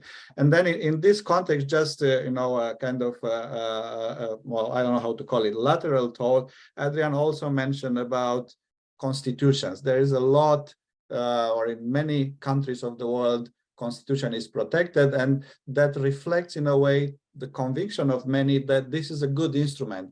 Constitutions are a good instrument to protect academic freedom, but there is not universalism in that. So Russia, for example, there is no provision about academic freedom. I believe there has never been in the Russian constitution about academic freedom. What that says is, is a different story. Hungary has all but taken out protection of academic freedom from the constitution in 2011. In Sweden, because there was, Monika mentioned the case of Sweden, academics are asking for the introduction amendment of the constitution to introduce provisions that would protect, safeguard academic freedom. So there is certainly, I would say, a lot of interest, but also diversity and perhaps even confusion to the extent to which, regarding the extent to which constitution could protect or should protect academic freedom. And I think, again, this for me talks to the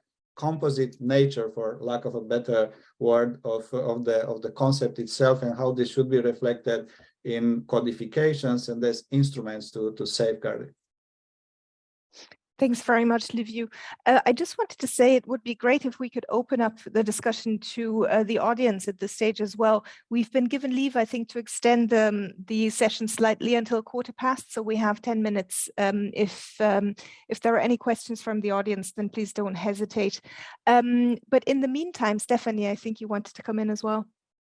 Okay, a few comments. First of all, this is also for my colleague in Melbourne.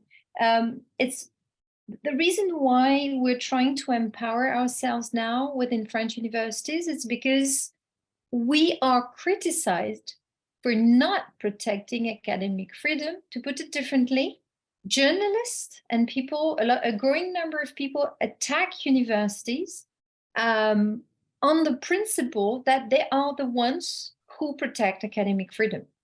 Because we are criticizing for basically being too PC, politically correct, for being wokeist institutions, for being, pro-gender studies and convey, American race theories and so on and so on. So that also is, I think it's very important for us as academics to reflect on the fact that people who want to attack university, they do it on behalf of academic freedom. So there is something that I think we should really be careful about it, at least for the French case, which is a way for me to respond to your questions. Which kind of issues do we face in the French, in the French context? So yes, we do find a growing number. First of all, social networks, Twitters, Instagram, whatever, social networks, and the post-COVID societies where we live in. Have create conditions for direct violent attack to academics, and that's why we need to protect them. International interference. Recently, the French Senate came out with a report trying to show that, yes, there are international interference, but probably then they are very obvious and quite easy to target. The very insidious ones are more coming from the business sides, business sectors, or from individual populist politicians' agendas. So again, on basically everything which is all issues which are either seen as imported from the US or considered as too, I would say, provocative from gender issues to post-colonial studies, and sometimes on environmental issues. And one point, maybe the last one for Liviu, is when we talk about universal conception or sort of trying to be universal in our conception of framing academic freedom, we also should think about history. And the fact that, what I mean is for us right now in our report, what we've done is we're not only looking at different cases around the world, but we are looking at from when academic freedom started to be an intellectual concept. And so what we are focusing on Max Weber. Basically, what we're doing is we are rereading Max Weber 1917 conferences in Berlin, which became this absolutely beautiful book, Le Savant et le Politique, about vocation, the vocational aspect of being an academic. And I think everything is explained there. Yeah, I mean, it's really a really interesting basis, science as a vocation, the autonomy of science, autonomy of method, investigation, fact-based judgments, all of these ideas are very important to define what we understand as academic freedom. So universal in terms of geographical universality, but also historically, we can learn a lot from historical past concept of academic freedom. Thank you, Stephanie. Raj, and then I believe Santiago also wanted to come in. I just want to quickly say that one of the things that we did not cover, and I'm sure the people who are doing this research will be conscious of, is that this is also so intrinsically connected to universities and scholars and departments and schools which are embedded in humanities and social sciences.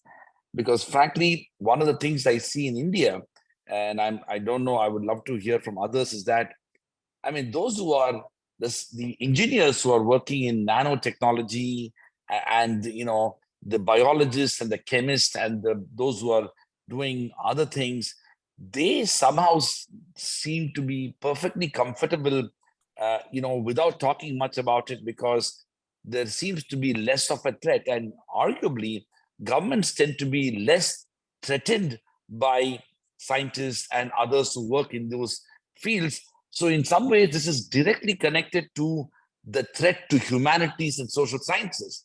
And I do believe that we need to make that connection stronger, because those are directly embedded in the kind of discourse and critique that gets generated through these disciplines. I'm not suggesting that those who are involved in hard sciences and natural sciences and engineering are not committed to it, but just that their perspective comes from a very different approach towards it, and governments tend to be more comfortable with what happens in those schools and departments.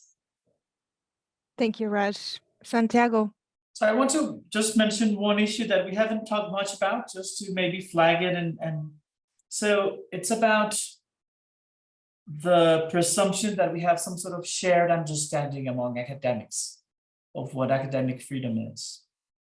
So we've been talking about the possibility of thinking globally about academic freedom, but even within, regions of the world, I have, suspicions about there being such shared understanding. So just thinking about, the context that I know, the context of Colombia. So we have public and private universities, where private universities do not receive funding from the government. Okay, so I think issues that have to do with academic freedom look very different from academics in each of those institutions. So academics in public universities will be more sensitive towards certain kinds of government interference, whereas academics in private universities would be more, worried about interventions from, public sectors or just interest groups, the sort of, funding sources that private universities normally have. I worry that even within the university, you might find, difficulty in having some sort of shared understanding beyond the formal principles.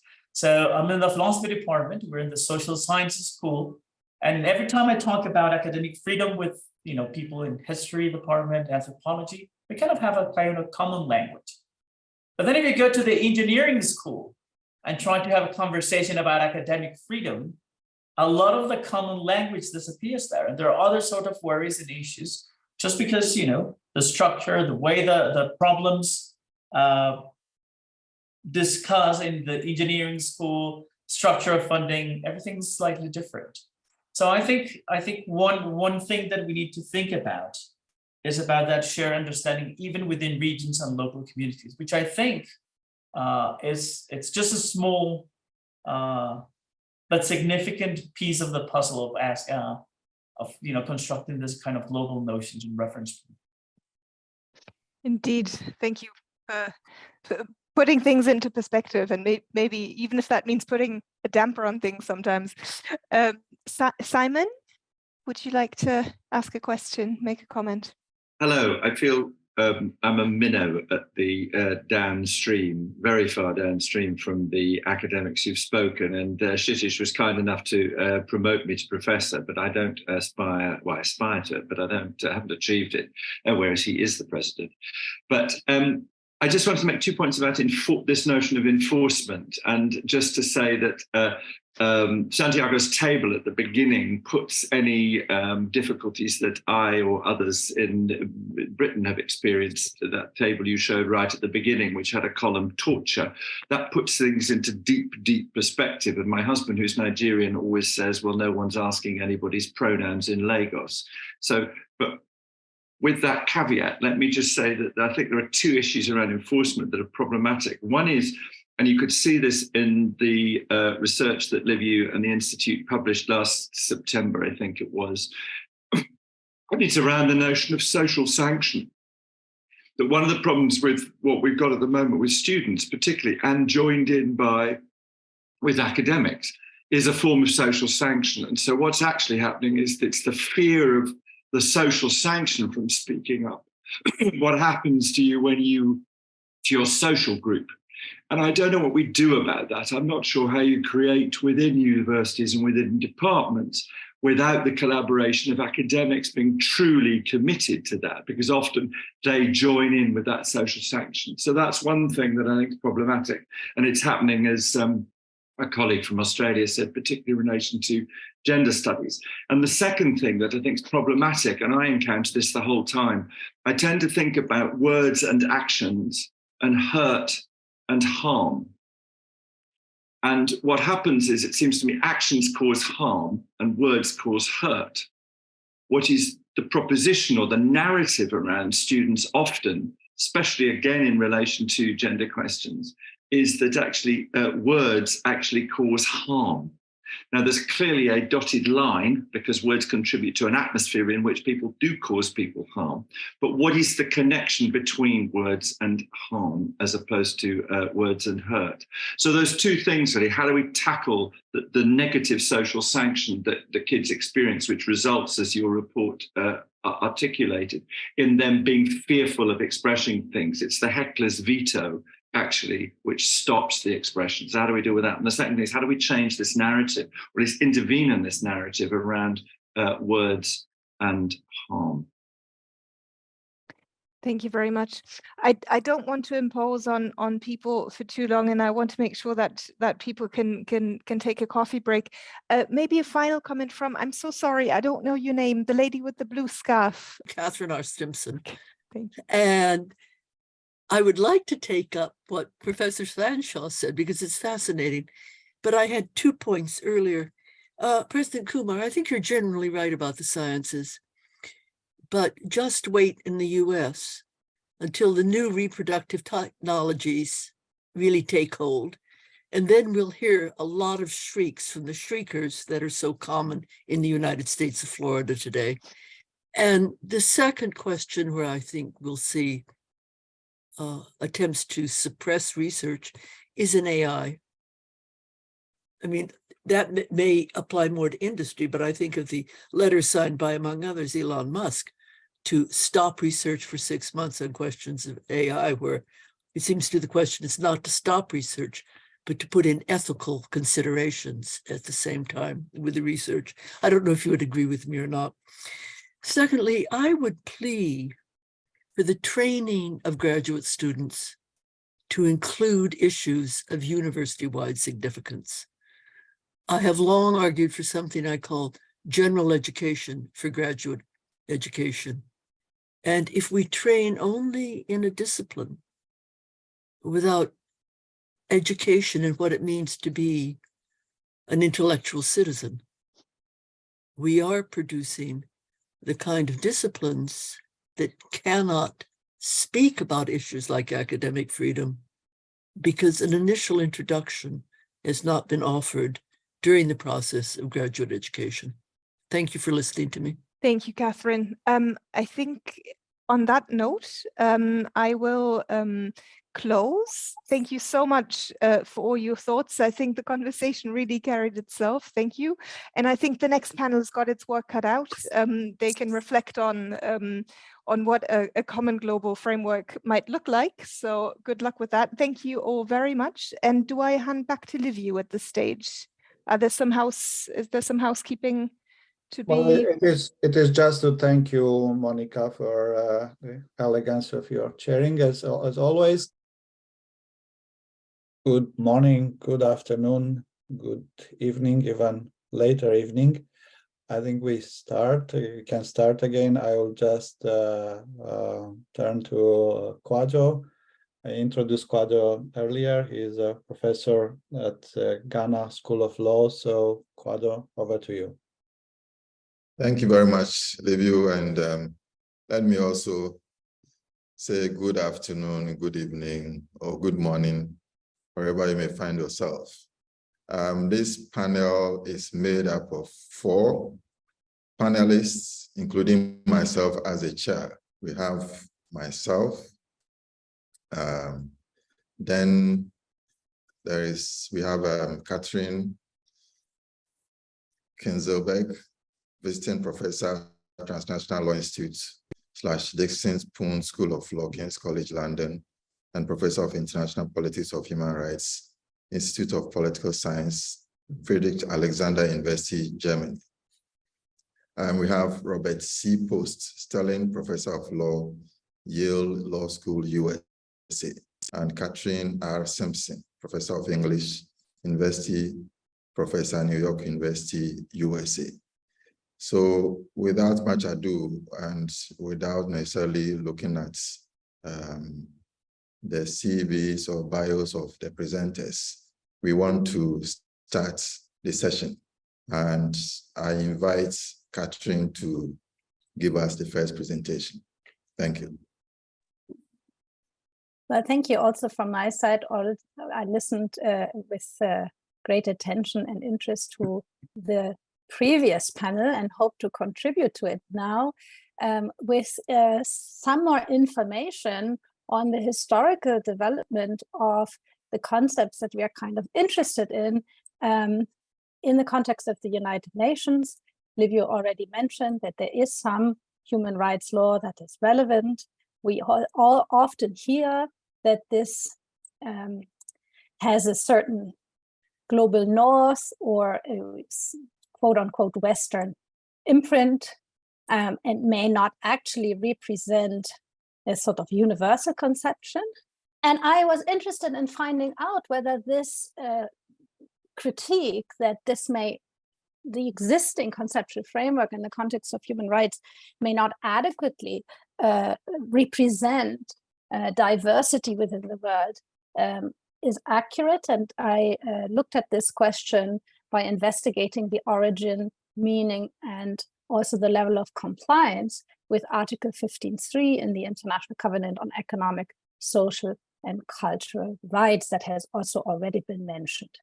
As you may be aware, the covenant includes an Article 15.3, which explicitly stipulates that the states parties to the present covenant undertake to respect the freedom indispensable for scientific research and creative activity.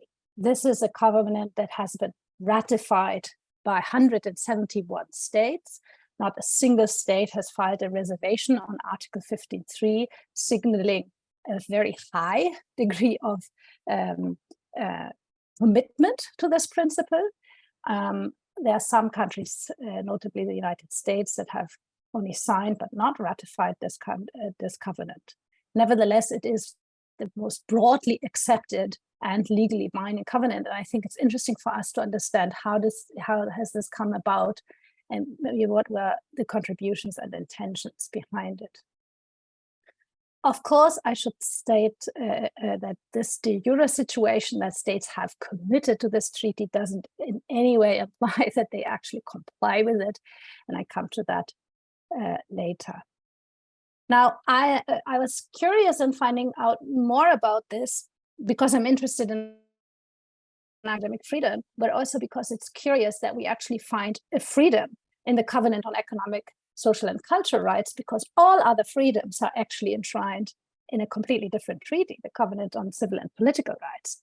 And I realized, looking into the drafting history, that this has much to do with the Bogota Declaration on Rights and Duties of Men, which was the very first international rights declaration negotiated in the Americas. And it was adopted a few months before the Universal Declaration, also in '48.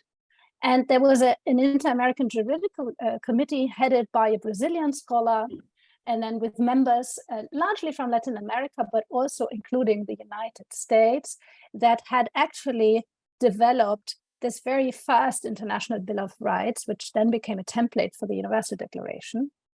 And it's the first known instrument that actually includes a right to science. And if you look at constitutions that existed at the time, this idea that individuals should have a right to science, and we come back to what that means, was not very common in constitutions at the time. Yugoslavia had a constitution that said the state should assist science and the arts with a view to developing the people's culture and prosperity. And also the Philippine constitution had a similar article: the state shall promote scientific research and invention. But it was a fairly new idea at the time. And so it's quite interesting that this Inter-American Juridical Committee included it in their first draft for a new declaration. There is existing research, notably by Cesare Romano, that tried to find out how this came about, who of these individuals was behind that particular article. And his very thorough research concludes, and I quote this: "Nothing suggests that the committee considered the right to freedom of expression and opinion to be particularly relevant for scientific inquiry and research." So we know that the idea for the right to science came from Latin America, but freedom of science was not included initially in this idea. Now, the drafters of the Universal Declaration looked at the Bogota Declaration, specifically took the language on the right to science, which later was changed in the Bogota Declaration, and included it in the Universal Declaration of Human Rights.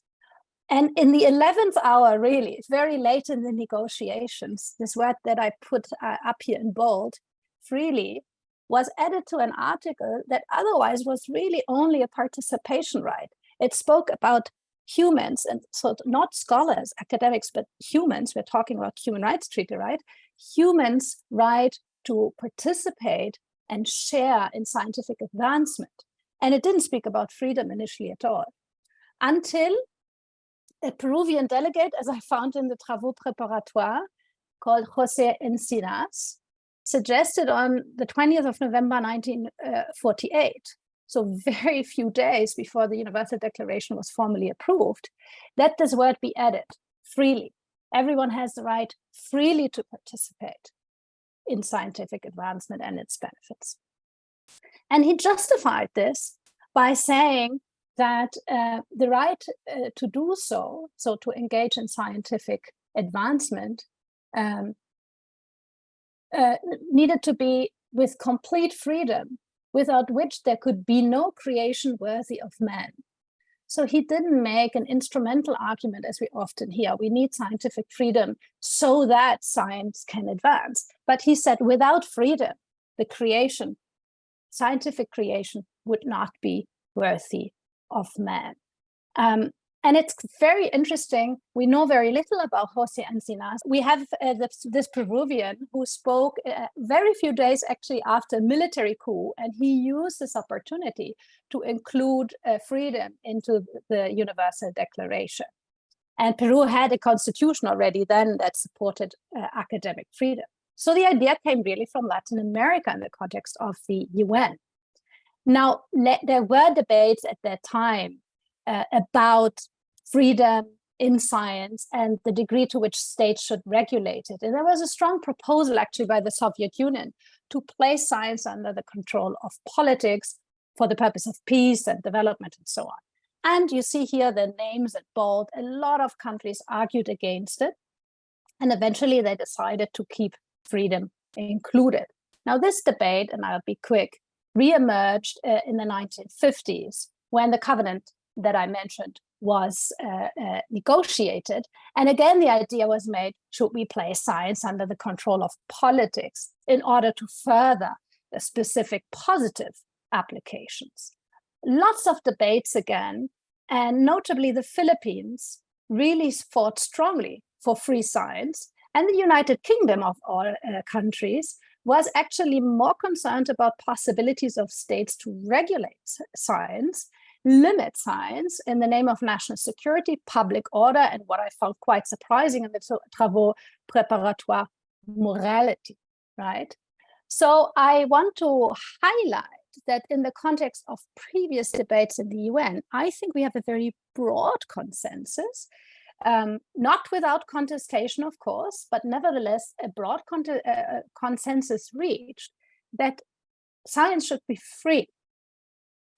And I believe the arguments included in the debate are very similar to the arguments that we have now. They go back and forth, but I don't think we have very new arguments today.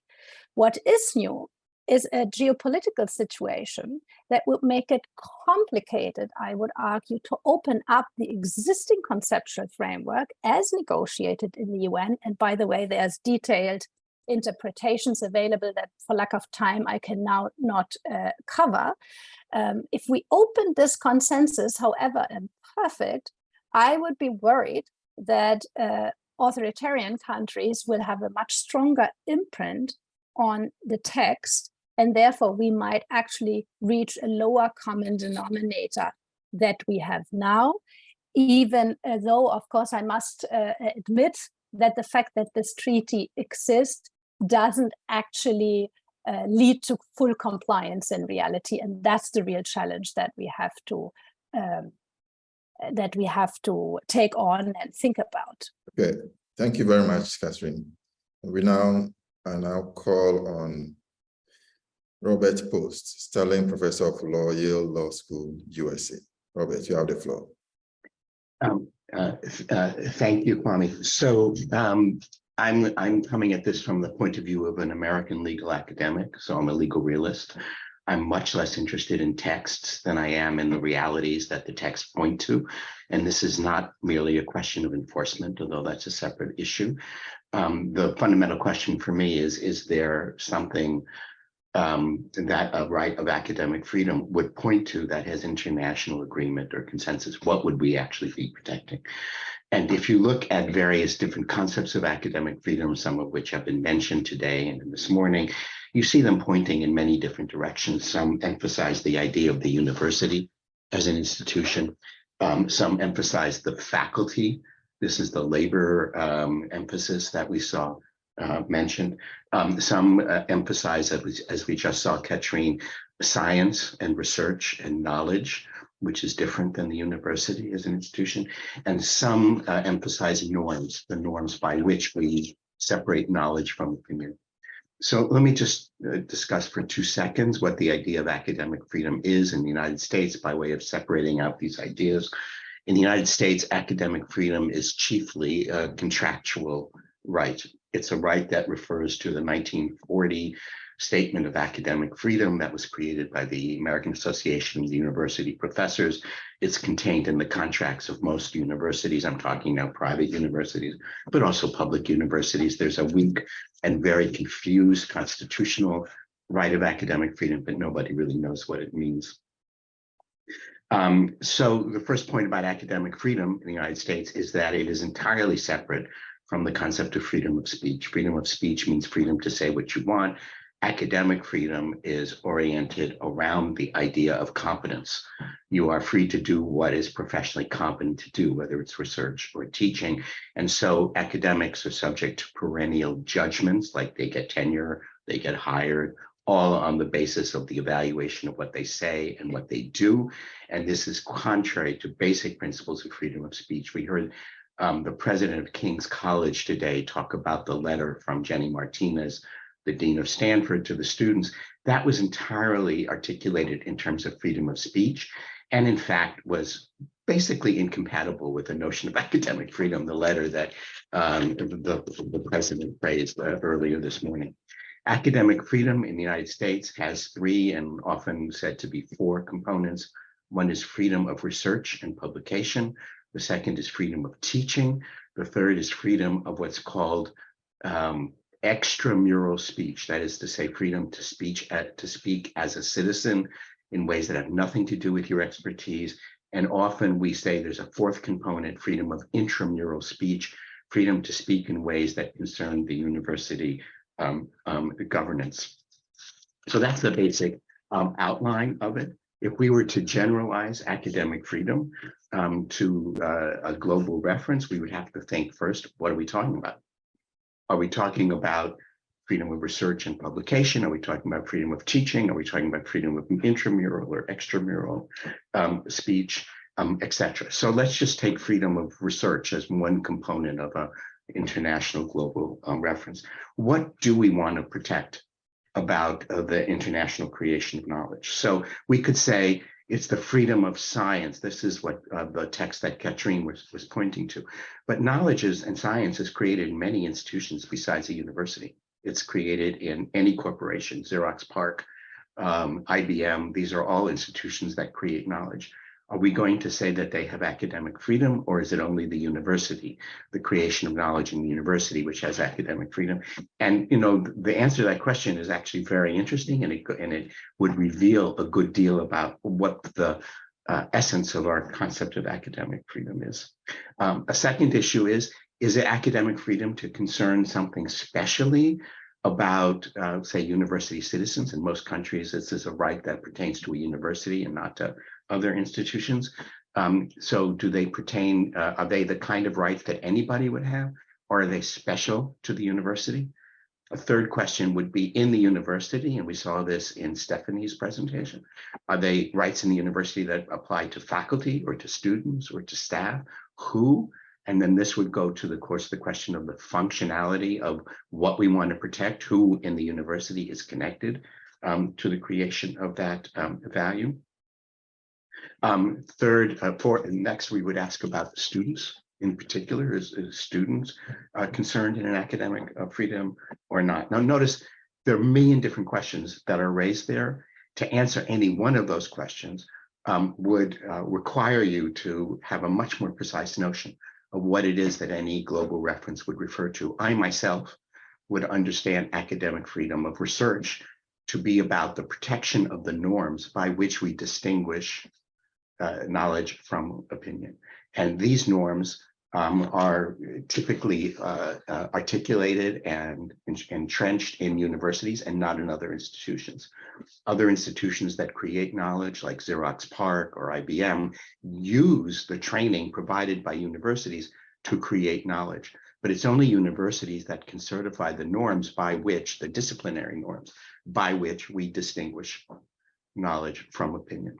Now, in most areas of work, these norms are articulated and protected by international societies, the Association of Physicists, the Association of Historians. There are international societies which would be a natural home for the idea of protecting international norms that are associated with the creation of knowledge. These have a very interesting and tension-filled relationship with particular institutions in particular nation states, but they have the advantage for our purposes of being international in their home. And they are also the creation of universities throughout the world. And the interesting thing about these international societies is they provide, just the way international human rights provides, they provide an ideal to which any given nation state's regulation of universities can be held. So if we wish to protect the norms by which, say, physics is created, we're going to protect the institutions that create and entrench those norms, universities, and we're going to have reference to the societies of persons who are international in locus, because as was just said, science is universal, that articulate these norms and that have tend to hold universities to them. So an international reference would have an international anchor in these international societies. Now, this is true for science. Robert, your time is up. Can you round up in 1 minute, please? I will round up in 1 minute. These institutions are at home in sciences like linguistics, but they're much weaker in the humanities. So the International Association of Anthropologists, the International Association of Literature Professors, etc., they do not have the same status as the sciences. Now, this goes to the question of whether all forms of what we would call knowledge are universalistic and therefore can have the form of an international reference or not.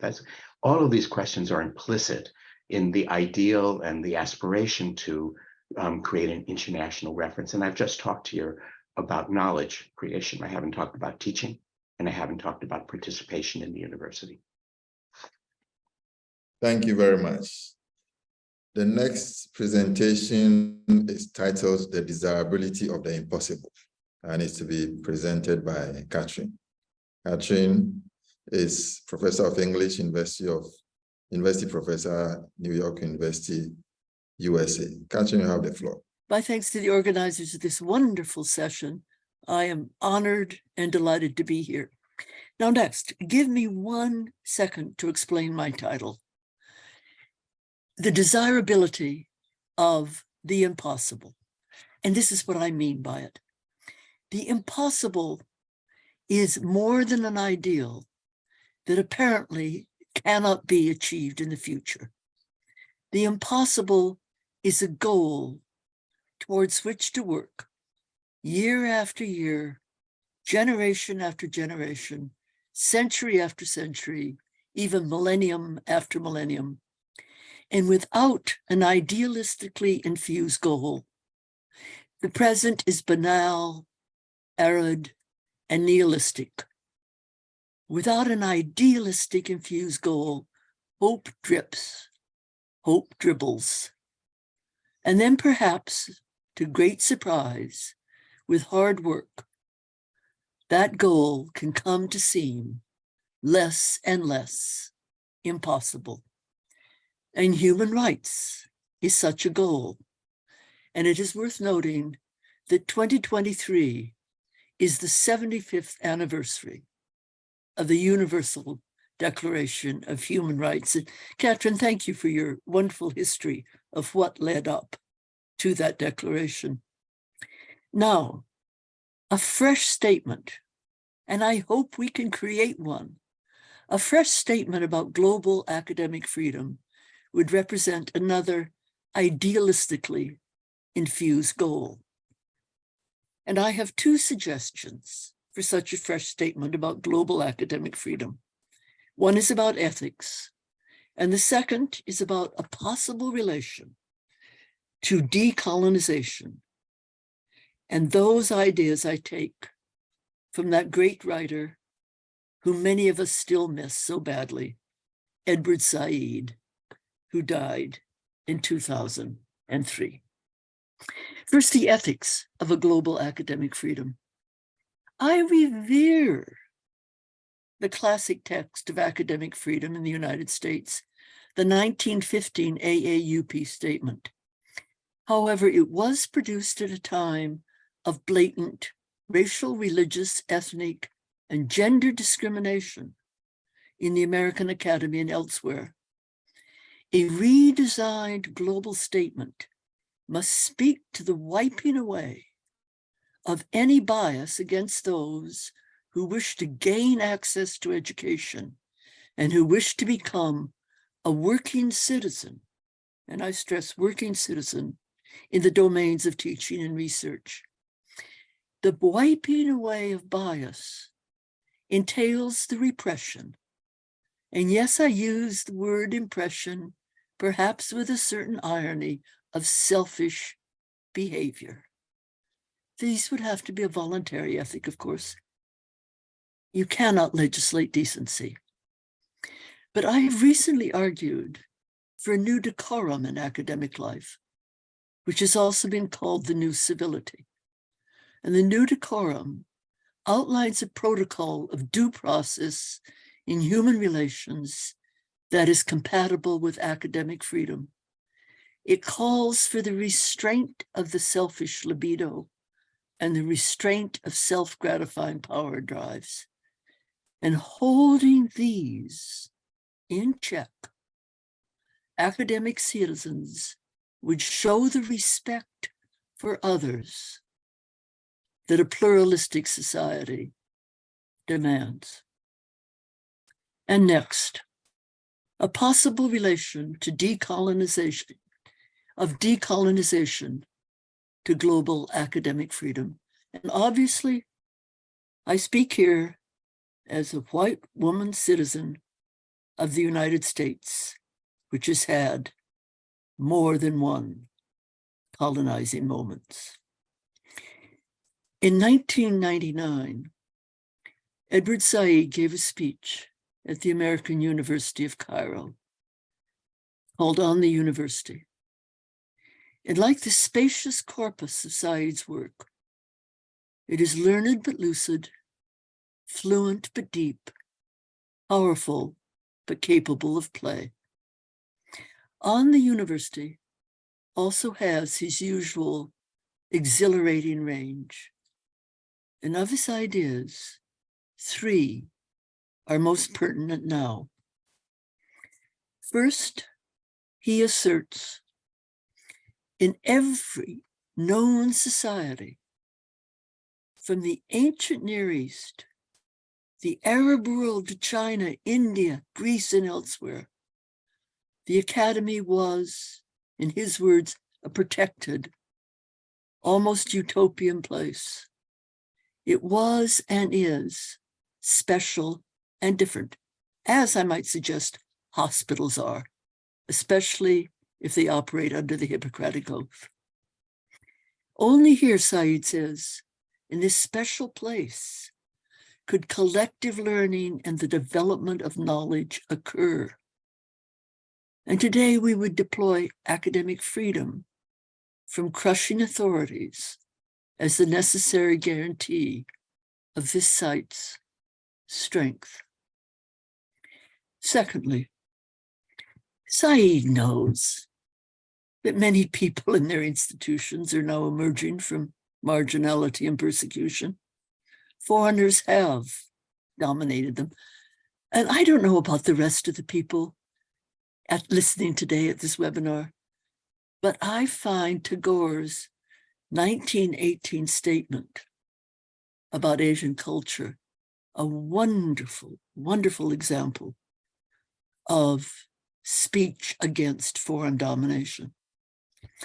However, the emergence, Said goes on, of a long deferred and denied identity is only the first step in recognizing the number of identities, the number of ideas, the number of lives and philosophies in the huge wholeness of this world. And third and finally, Said proposes a metaphor for the practitioners of academic freedom, the migrant or traveler, Such a figure may need to be courageous in order to think. But the academy gives him, her, they, my pronouns, a place in which to voyage intellectually.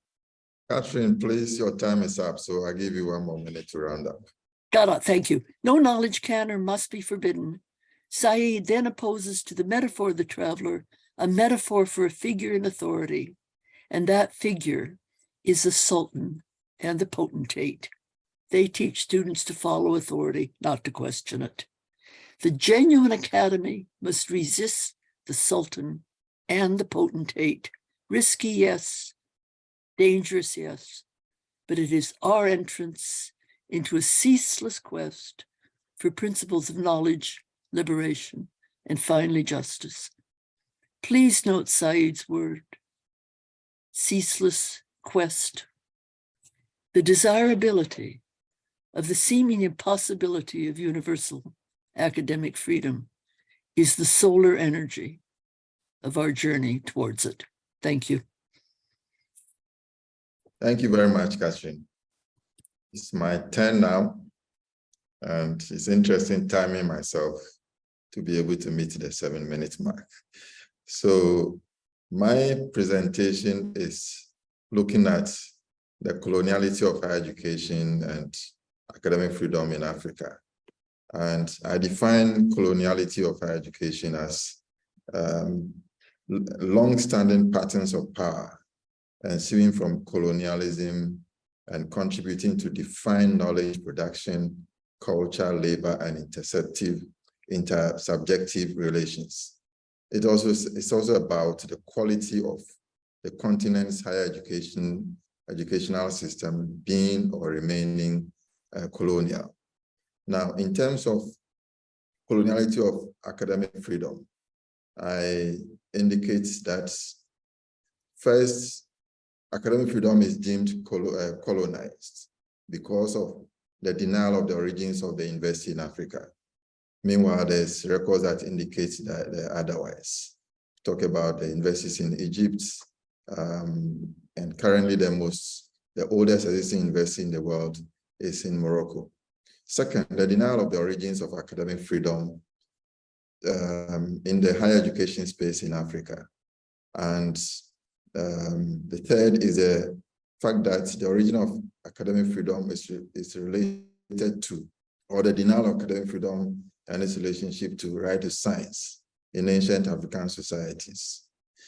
So the right to science, according to my research, is responsible for the development of bodies of knowledge and expertise in ancient African societies that help to sustain and enable pre-colonial African societies to thrive and develop their civilizations.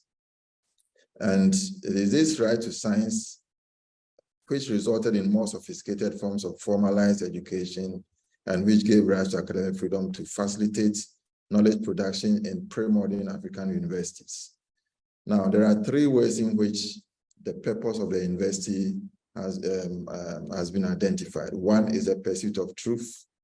And I make the contention that these universities that were developed or started in the African societies were devoted to the pursuit of truth. It's interesting to note that there was a period in the history of Africa where there was a distraction and epidemic violence which were perpetrated against African universities. And in place of that, were set up colonial universities, but with a different mission, which introduces us to the second purpose of the university, which is the pursuit of a political agenda. In this case, the pursuit of a political colonial agenda by the colonial authorities. And I look at that in 2 contexts. One is mind colonialism, and 2, the creation of a Europeanized elite in Africans to take over the administration of the country after the collapse of colonialism. And this lays the foundation for coloniality of higher education in Africa. So coloniality of higher education is reflected in the exercise of vestiges of colonial power by the independent states. So at the time of independence, coloniality began or continued. If you say coloniality, we're saying that after colonialism, there were some discontinuities of colonialism, but also some continuities. And the African states embodied a reflection of exercise of vestiges of colonial power, and as well as the reproduction of this power and application and endorsement of epistemic violence against the university in Africa. That is including the new universities that were created by African states at the time of independence. And here again, the university's mission of pursuit of truth was not followed.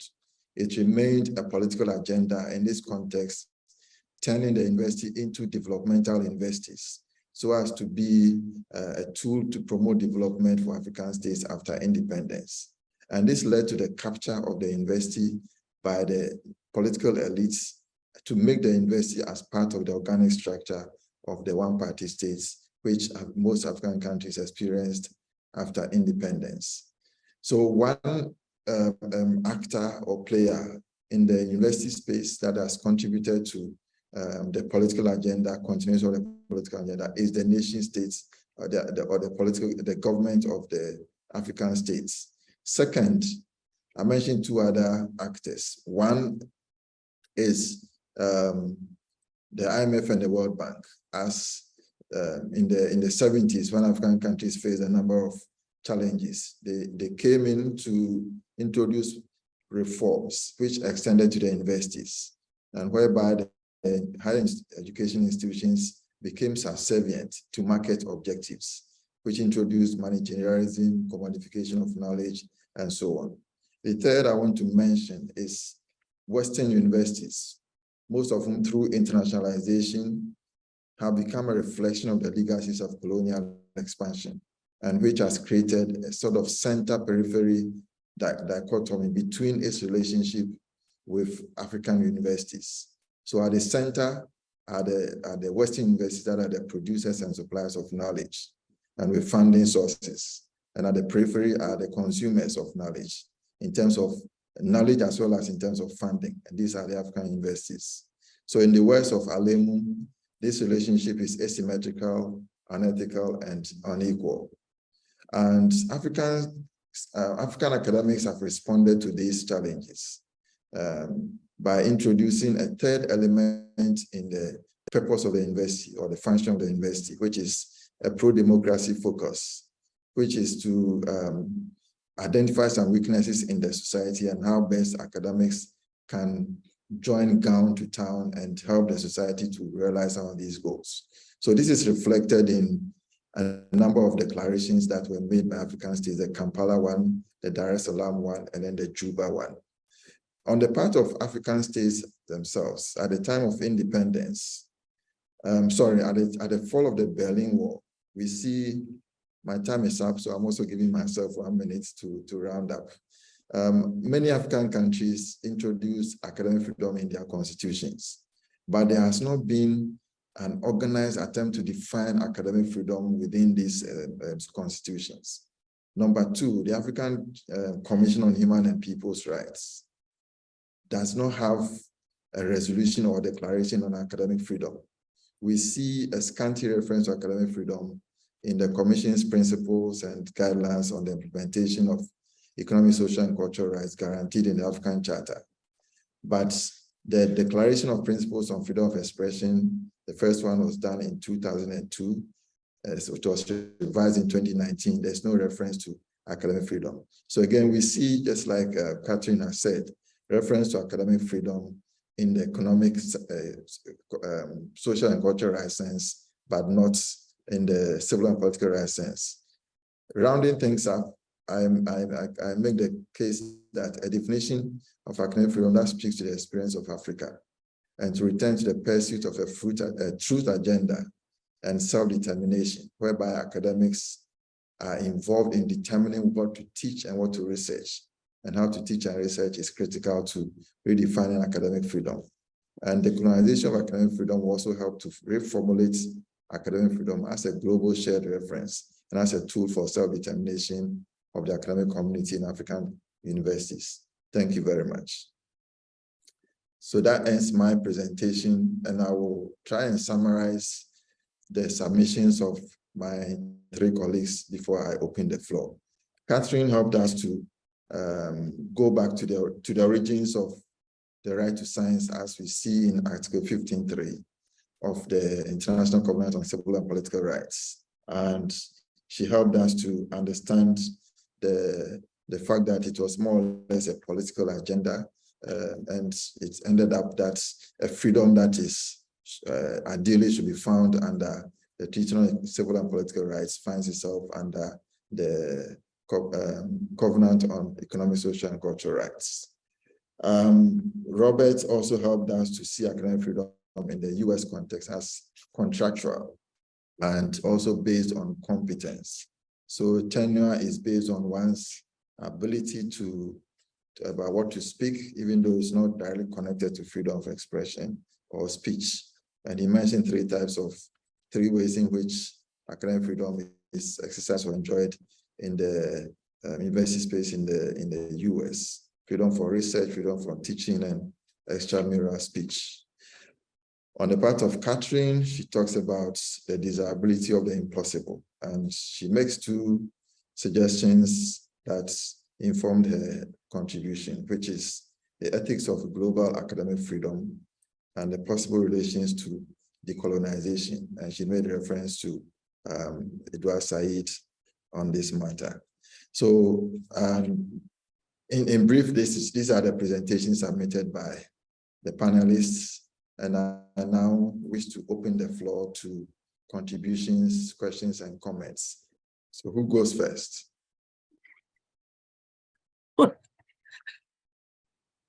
Okay, Katrin. One of the 2 Catherines, thank you for your summary. Where do you see the commonalities among the 4 of us? And where do you see points where we should have days in which to talk rather than minutes? Do you see this as a panel where one can find some consensus? Or do you see this as a panel that opens up the questions that any global statement would have to explore in the quest, in the desirability of the impossible, which is finding total consensus? By the way, I hope I can have 30 seconds to praise the other Catherine for all her work on the Global Index, which is the best, such a wonderful quantification of the status of academic freedom globally, setting out the criteria so clearly. So thank you for all that, other Catherine. Thank you, Katrin. I see a hand up. Santiago, I don't know if you want to respond to Katrin or you have your own question. Or do you want to respond to? I have a question. Okay, please go ahead. So, I mean, before going into the question, so I want to add the expressions of gratitude from one Catherine to the other. I want to add myself to that. And I have a question for Robert. I just want to know how you think about this sort of things. So I'm a philosopher, so I like, drawing distinctions as much as you do, and I like those very tight distinctions. But sometimes I worry that when we draw those tight distinctions, there's going to be important things that fall between the cracks of those distinctions. And I wanted to ask you about 2 examples of those things. So there are certain, epistemologies and methodologies in social sciences and sociology, for instance, where really the goal of research is not to produce a discourse called knowledge that's different from opinion, but rather is intervention in society. So the goal there is just to allow communities and individuals, especially underrepresented groups, to empower themselves and transform society in ways that they see fit. So we can have different opinions about those methodologies, but often people working in these traditions get the following remarks from their deans. You're not doing research, you're doing activism, and that's not allowed here. So my question is, I wonder what in those cases in which people who seem to be kind of going against the grain in terms of what counts as norms of knowledge might say in this respect. The other case that I have in mind is, so one trend that I'm noticing is institutions of higher education are recognizing more and more the role of arts and creative endeavors within universities. So it's not, just research that is being produced, it's research in something called like creative or creation, which doesn't fall neatly into the categories that you were mentioning. But somehow it's part of an academic activity, and it's one that one might think ought to be protected, and not necessarily just protected in terms of freedom of speech, but in terms of the kind of contractual arrangements that you were mentioning at the beginning of your talk. So I want to ask you about those two cases as ways of thinking about how to deal with very precise boundaries in a messy world, as it were. Those are fabulous questions. So on the question of art, American scholars and practitioners of academic freedom have long worried about how to justify the protection of, say, writers or musicians, performing arts, things like that within the university. And it's very hard to protect them on the basis of that is theorized as the foundation of American academic freedom in terms of research, and because they don't research and they don't produce knowledge in any normal sense of knowledge. They produce charismatic knowledge, which is not a particular province of the university. So the best way in which it's understood is freedom of teaching. So the art which is produced, the poetry which is written typically in the process of teaching classes and how to write poetry or how to make music. And we can conceptualize the particular writing of the professor as connected to that. And that's the path taken, but it's a puzzle in the way which you describe. And it's a puzzle which also talks to the first case that you were talking about. That's more pronounced in the humanities than it is in sociology. In the United States, we tend to think of social sciences as having knowledge and as having a discipline, but it's harder and harder to make that case with respect to expertise like comparative literature or the study of Hittite or whatever like that. So it's much harder to do that, but we do it. We have societies that, the MLA, the Modern Language Association, would be an example of an international society that would mimic and form that of the sciences. And many people in the humanities chafe at this. Terry Eagleton, for example, says English professors are wise people. They're not people with a discipline. And it's in the United States, we found if you claim academic freedom on the basis of being wise, politicians will say, I'm wise too. Why should we defer to your wisdom? The argument academic freedom works as a defense of professors because we can say we have something you politicians don't. We have a discipline. That's why only people who know the discipline, who know English, who know comparative literature, can judge other professors. And we have successfully made that claim, but it's always a weak link in the argument. Thank you, Robert. Katrin K, please, you have the floor. Yeah, thank you. I want to try and respond to Catherine's question on what might connect us and where we lie apart. I had the impression that listening to you, that we probably coalesce around the recognition that ideas around freedom and academia/science have been formulated in different points in time, have responded maybe also to different threats, have had different functions, but there's a certain commonality around this. The core of it is that the freedom and science go together, and we don't have a fundamental disagreement here, and probably rather consensus across the world. Now, where we differ, I think, is do we need a new conceptual framework? What are the functional gaps? And here I think Robert helped us to start and dissect, right? And maybe we can lead the conversation to, who should have the power to define, which is something that Kwadwo and Catherine also raised. Now, one point I do want to just add, because it's often confused, and I didn't have time because I didn't manage my time well to elaborate that properly.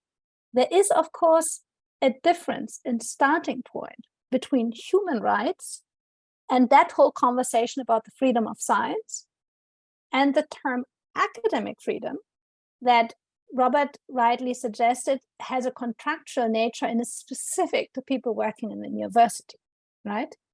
Now, unfortunately, UNESCO at some point confused the Committee on Economic, Social and Cultural Rights. So in 1999, after UNESCO issued this statement on the status of higher teaching personnel, the UN Committee on Human Rights also started to talk about academic freedom, which is, of course, a special category of humans, academics, right? And that led to some confusion in the text, which I don't think we should replicate.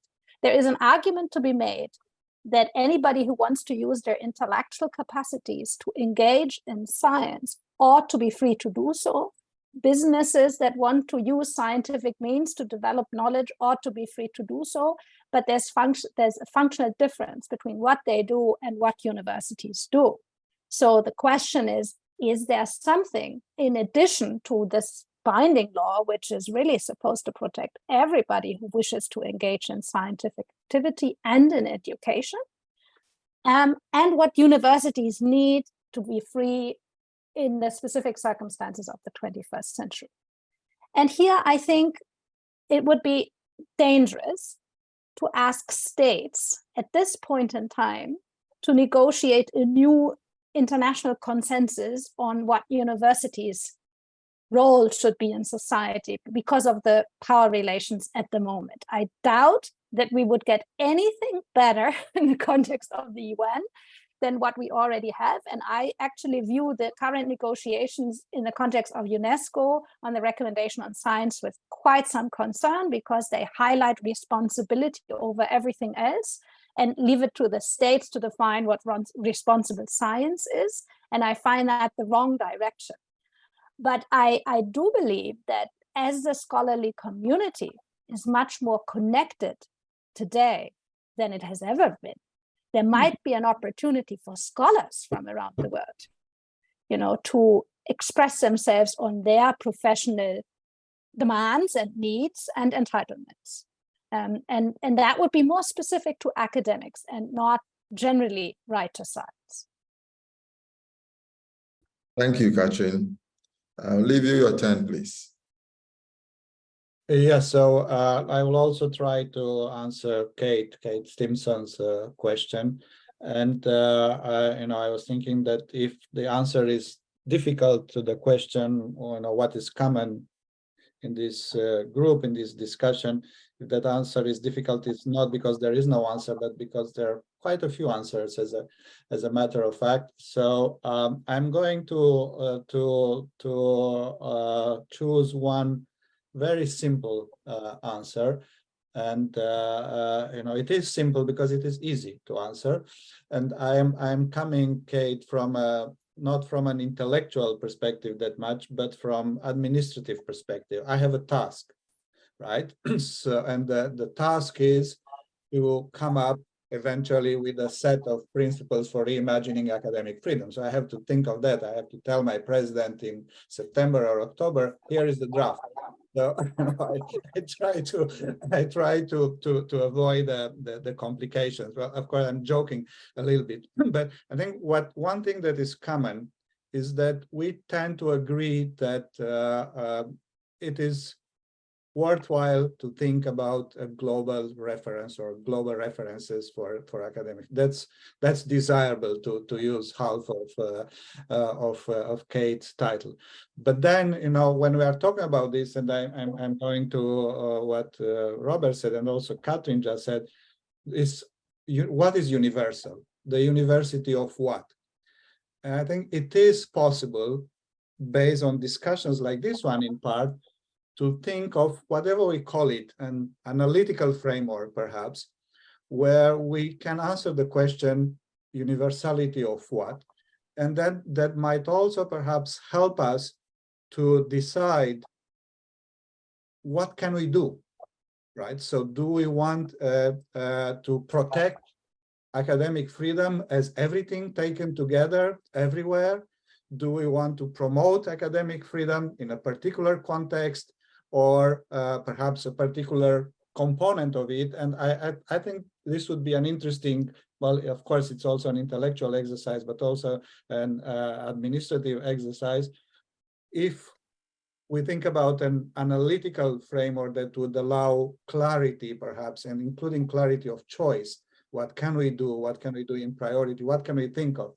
And we can certainly think of activities that fall under the heading academic freedom, a little bit like Robert discussed today, freedom of teaching, teaching, there is research, there's eventually participation in governance. There are also cognitive or conceptual bricks, I don't know how to call them, epistemic ingredients of this, human rights, governance principle, and so on. But then there are also tools for protecting or promoting academic freedom. There is legislation, different types of legislation, pedagogy, which was a very interesting, for me, new element today. So can we use pedagogical techniques in order to promote, perhaps, I don't know whether to protect academic freedom, but we can have a list there. Is it constitutional law in some contexts, perhaps not in others? Is it international?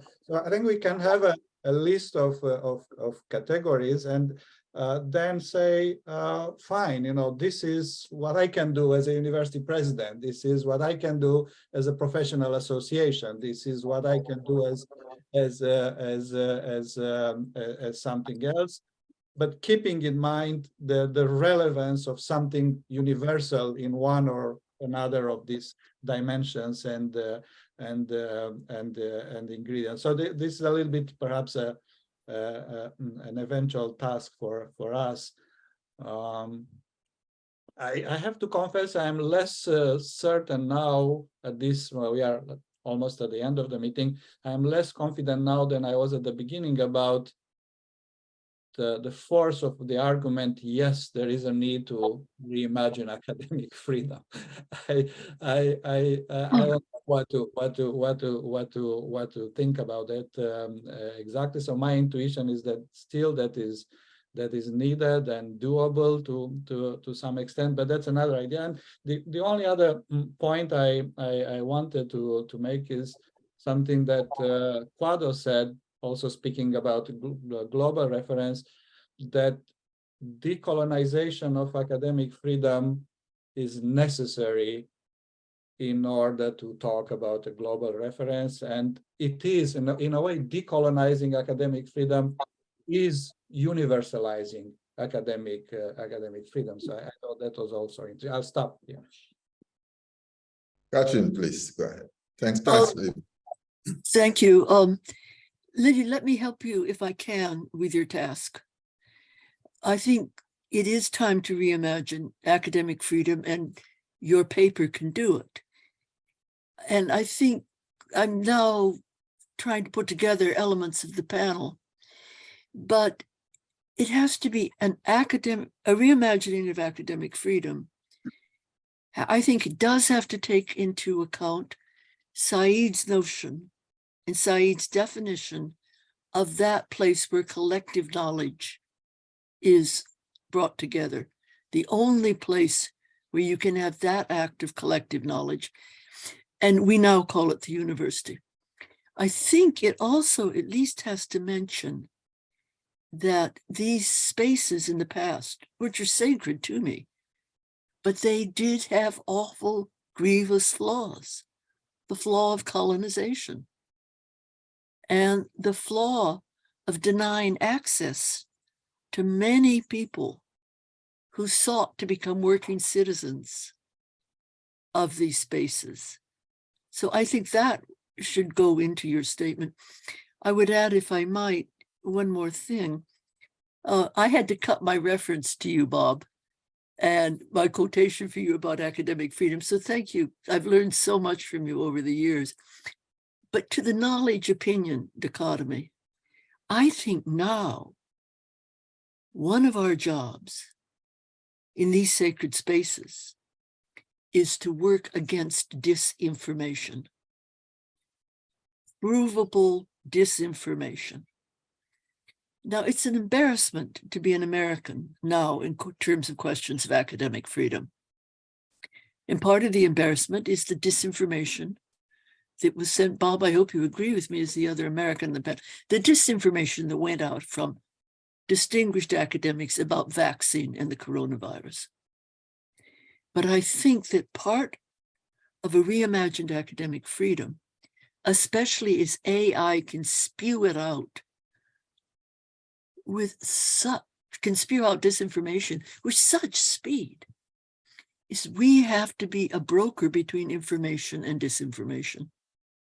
I don't know anybody else who's going to do it, although there are certain marvelous fact-finding groups in the media. But veil of ignorance is something we must take away from our eyes, but also the virus of deliberate, willful, manipulative disinformation. Thank you very much, Catherine. We now turn to Robert. Robert, your hand is up, right? Okay. Yes, thank you. So I agree with you, Kate, but the problem is that our ability to mediate this information depends upon trust. And one of the things I'm taking away from today is, as someone mentioned this morning, there's if you think about populist politics that's sweeping the globe, one of its central principles is anti-expertise, meaning anti. I taught a course this last semester with Peter Brooks in half in the Complet department, half in the law school on narrative and law. We taught as one of our texts, President Trump put out something called the 1776 Project, which is American history from the extreme right wing. And one of the major themes in this history is universities are institutions not to be trusted. So there is a major attack on the right, and I don't think it's only in the US, I think it's all over the world, on universities, on expertise. And to me, the paradigm case of this, which I found so disorienting, is the coronavirus. You know, I expected if people's lives were at stake, they would respect the expertise, which would save their lives, and they turned out not to. So if with their life at stake, they're not going to give this up. It raises, to my mind, a really disturbing set of questions is, how do you speak to these people with respect, what interests do you have in common? How do you? But I would take, in answer to Liviu's question, I would take the central issue to be that political movement around the world. That's the first time. I mean, universities are always, in every national context, a prize that the elite seek to grab for their political purposes. That's a constant. You have to take that for granted, because we're a resource. We can do things. But now we see an international force, international right-wing populist politics, which are financed globally, and which have as their enemy precisely our institution, precisely the university. And therefore, I think if I were to think what we should do, we should create an international response to that, because it's an international challenge to us. And I would do it picking the easiest case, which is freedom of science, because who's going to build bridges? Who's going to cure disease? And it didn't work in COVID, but maybe we can find other places where it will. I don't know. But that to me is what is the answer I would give to your question. And it's the problem, Kate, that we have to solve. Not we are an answer. We're a contestant. May I please? Yes, please, Katrin. Two things, Robert. Bob, I absolutely agree with you, but I think that suspicion of expertise goes way, way back. There's a famous story documented about Cambridge University. Sorry, it's not about the University of London, a more accessible place, where a lady started yelling at the scholars because they spoke in Latin and they were not understandable, and saying down, down in her English tongue, down, down with you, because of her cruel expertise. And so I think that distrust, I think it has a new dimension now. I couldn't agree with you more. Now listen, I have to stand up here for the humanities. The books that are being banned in the United States today. Oh, nobody worries about Darwin anymore, I'm sorry to say. Einstein is not being banned. What's being banned are novels and poems and humanistic texts. So it's works of the imagination that are being banned now. The works that we fall under the purview of the humanities. And so I think when we talk about the currents now that are running, we have to look at the books that are being banned. And they are books that speak to poeticized or fictionalized versions of human life. When you ban a poem read at an inauguration by a beautiful young African-American woman, which some of us thought, forgive me, was rather anodyne. But when you ban that hopeful, optimistic, let's be Americans together poems, you are banning now in the realm of the humanities. And so they, I think, have to be included in the endangered species of human activity today. And so I would say, again, Liviu, we're trying so hard to help you in your task. But I would say today, yes, you might want to draw some parallel there. There's elements of activity, conservation activities that we have to do. And one is creative actions. The arts, poetry, novels. Toni Morrison did not grow up in a laboratory. Toni Morrison grew up in the agony of a racist United States, reading all over the place and bringing it all together. It's when Toni Morrison is banned that we also have to worry. Robert, I think you would agree with me. Of course, but the question is, one, you need an international dimension, and how that plays internationally, I don't know. And second, you need to pick your strongest case if you're going to have you need a point of a spear. Right, and I think Toni Morrison, and is because she is globally admired and revered, even revered for Nobel Prize winner. Katrin, may I ask you a question about the book that is being banned? Is this to me or the other Catherine? I'm sorry, to you, Katrin. Katrin Simpson, please. To a book that has been banned. Oh, recently, yesterday. And I want Bob's help on this.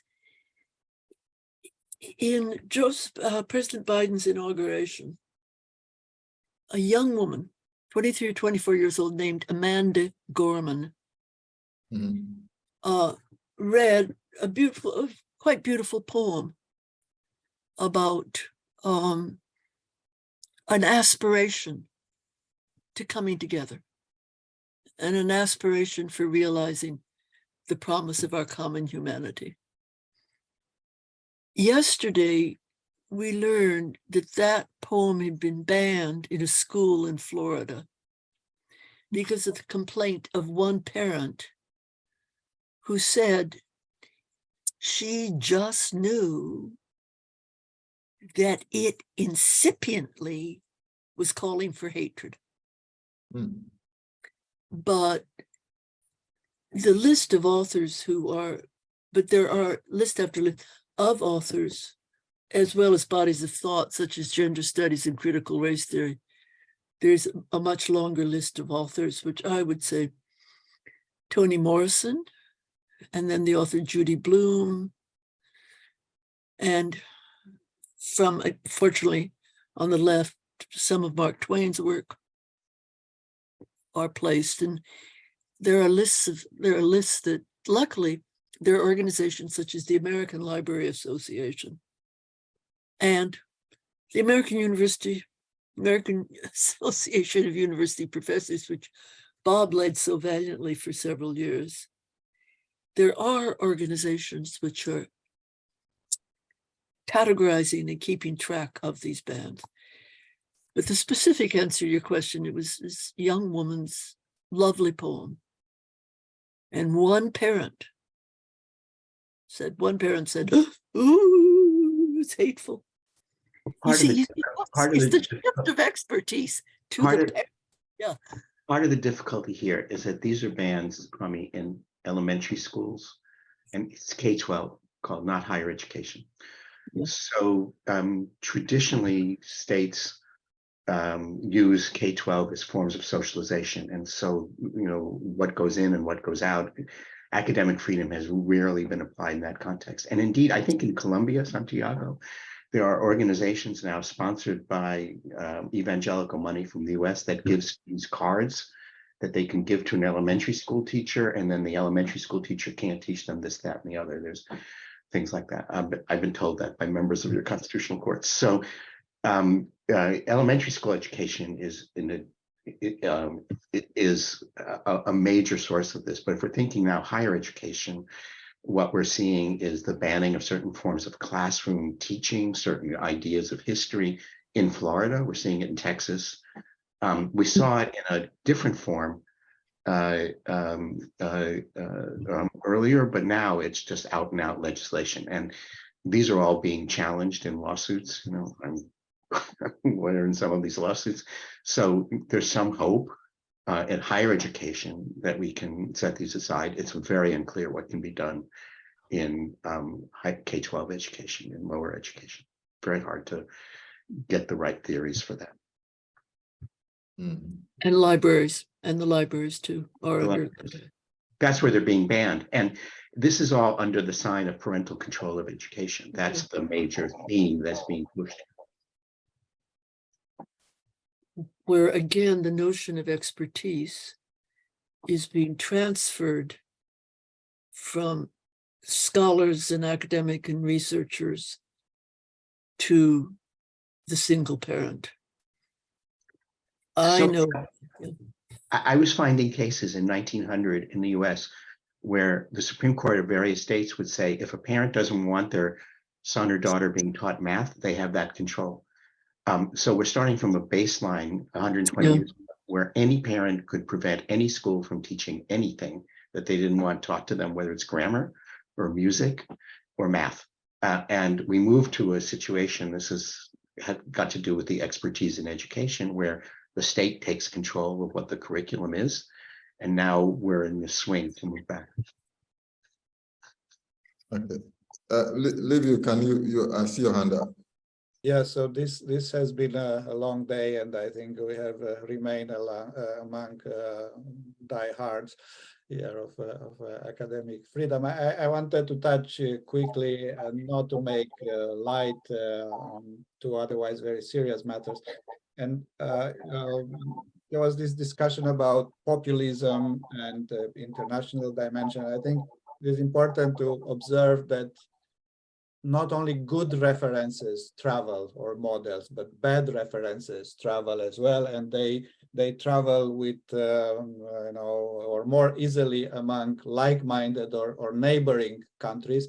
Only that there are more neighboring countries than we would geographically be able to identify these days, and that we didn't discuss at all about Hungary, which is surprising given how big Hungary is on the global map. But I was thinking of Florida and then Hungary, and how it easily models travel from Hungary to Florida. DeSantis is copying a model by Viktor Orban. And then there's a Hungarian classical poem where the hero, who is a soldier, bravely and daringly crosses in one step the border between Poland and India.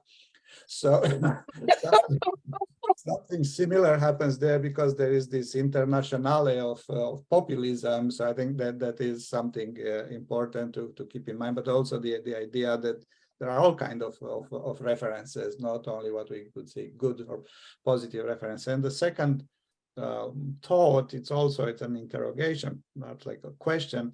Robert mentioned the case of Stanford, and our president was not here to hear that. I'll take it back to him. What struck me reading that letter is that I think that there is an attempt there to address a particular situation on a particular campus by making reference, almost exclusively legal references, actually exclusively legal references to the US Constitution and California law. So on the one side, if you are not an advanced constitutional law scholar, you don't understand, like me, a line there, except that looks very serious. Otherwise, no doubt about it. But also, is it really helpful? Even in that particular context, is it possible to bring into the discussion global references, international references, and not necessarily legal references? And there is one mention there where the dean says, oh, and for us, the Calvin report, Chicago principles are not a reference. We don't want to talk about that, but actually we could. And that was also very interesting. So the question is about the value of international references, and I'm using kind of loosely this concept of a reference. I'm not talking about legal provisions, but something we refer to, something we use in our own thinking. So something like that might have been more useful in that context rather than the narrow legal references in one particular legal system. Well, that was the dean of a law school talking to law students. So that's one point. But the deeper point is this is a dean who is litigating against her students and not educating her students. So what that dean should have been doing is, this is an educational institution. This is how we have to function to achieve our end of education. And that has nothing to do, whatever, with people speaking in a park, which is the kind of precedent she was citing. It was, I thought it was a horrifying letter myself. But the last thing I think would have been useful is foreign references, unfortunately, because foreign references in the US make people allergic, particularly the people she was trying to soothe. It's been a very useful round of interactions. I don't know if there's any more questions or comments. Otherwise, I would like to round things up by saying that the discussion centered around the theme or sub-theme of what conceptual and practical framework for a global shared reference for academic freedom can we use or can we rely on, or is there something like that in existence? And we had Catherine K, Katrin S, Robert, Pose, and myself, Kwadwo Appiagyei-Atua, contributing to the discussion, and then the questions and comments that flowed out of that related to, for example, if an artist could be deemed to be researching and therefore is entitled to some form of academic freedom relation to research. I was thinking, Robert, I was thinking that probably we can still say they are researching because some knowledge has to be produced somehow to be able to teach. But maybe there's, we can talk more about that later on. And there was also the issue about the university space or denigration of expertise by populists and other right-wing populist scholars or populists who are speaking from political point of view, not from academic point of view, and therefore how we react, what we should react to that from the international plane, books being banned and so on, and disinformation becoming the center of attraction within the knowledge space discourse. So these are some of the issues that we discussed or flowed out of the presentations, and also the question of if we decolonize academic freedom, then we are moving in the direction of universalizing academic freedom. So I want to thank the panelists for their useful contributions and for the comments that flowed out of that. I'll now hand over to Liviu to give us the final round of comments before we part company. Can I just intervene first to thank Kate for participating in the middle of the night in her time? I really appreciate it. Yeah, there is no further round of comments, only a final round of thanks for all of you. So thank you so much. It was extremely informative and instructive. Well, a lot to think about, and we will be thinking about how to use this further. I am even thinking perhaps of a publication that we can have taken this discussion a little further or in a different form, but in any way this will feed into whatever we will try to come up with towards the end of this or for the end of this series. Thank you so much, and thank you, Kwadwo, for managing us beautifully. Thank you. All best. Thank you. Thank you, everybody who has organized this. Melissa, thank you for all your taking care of us. So thank you. Bye.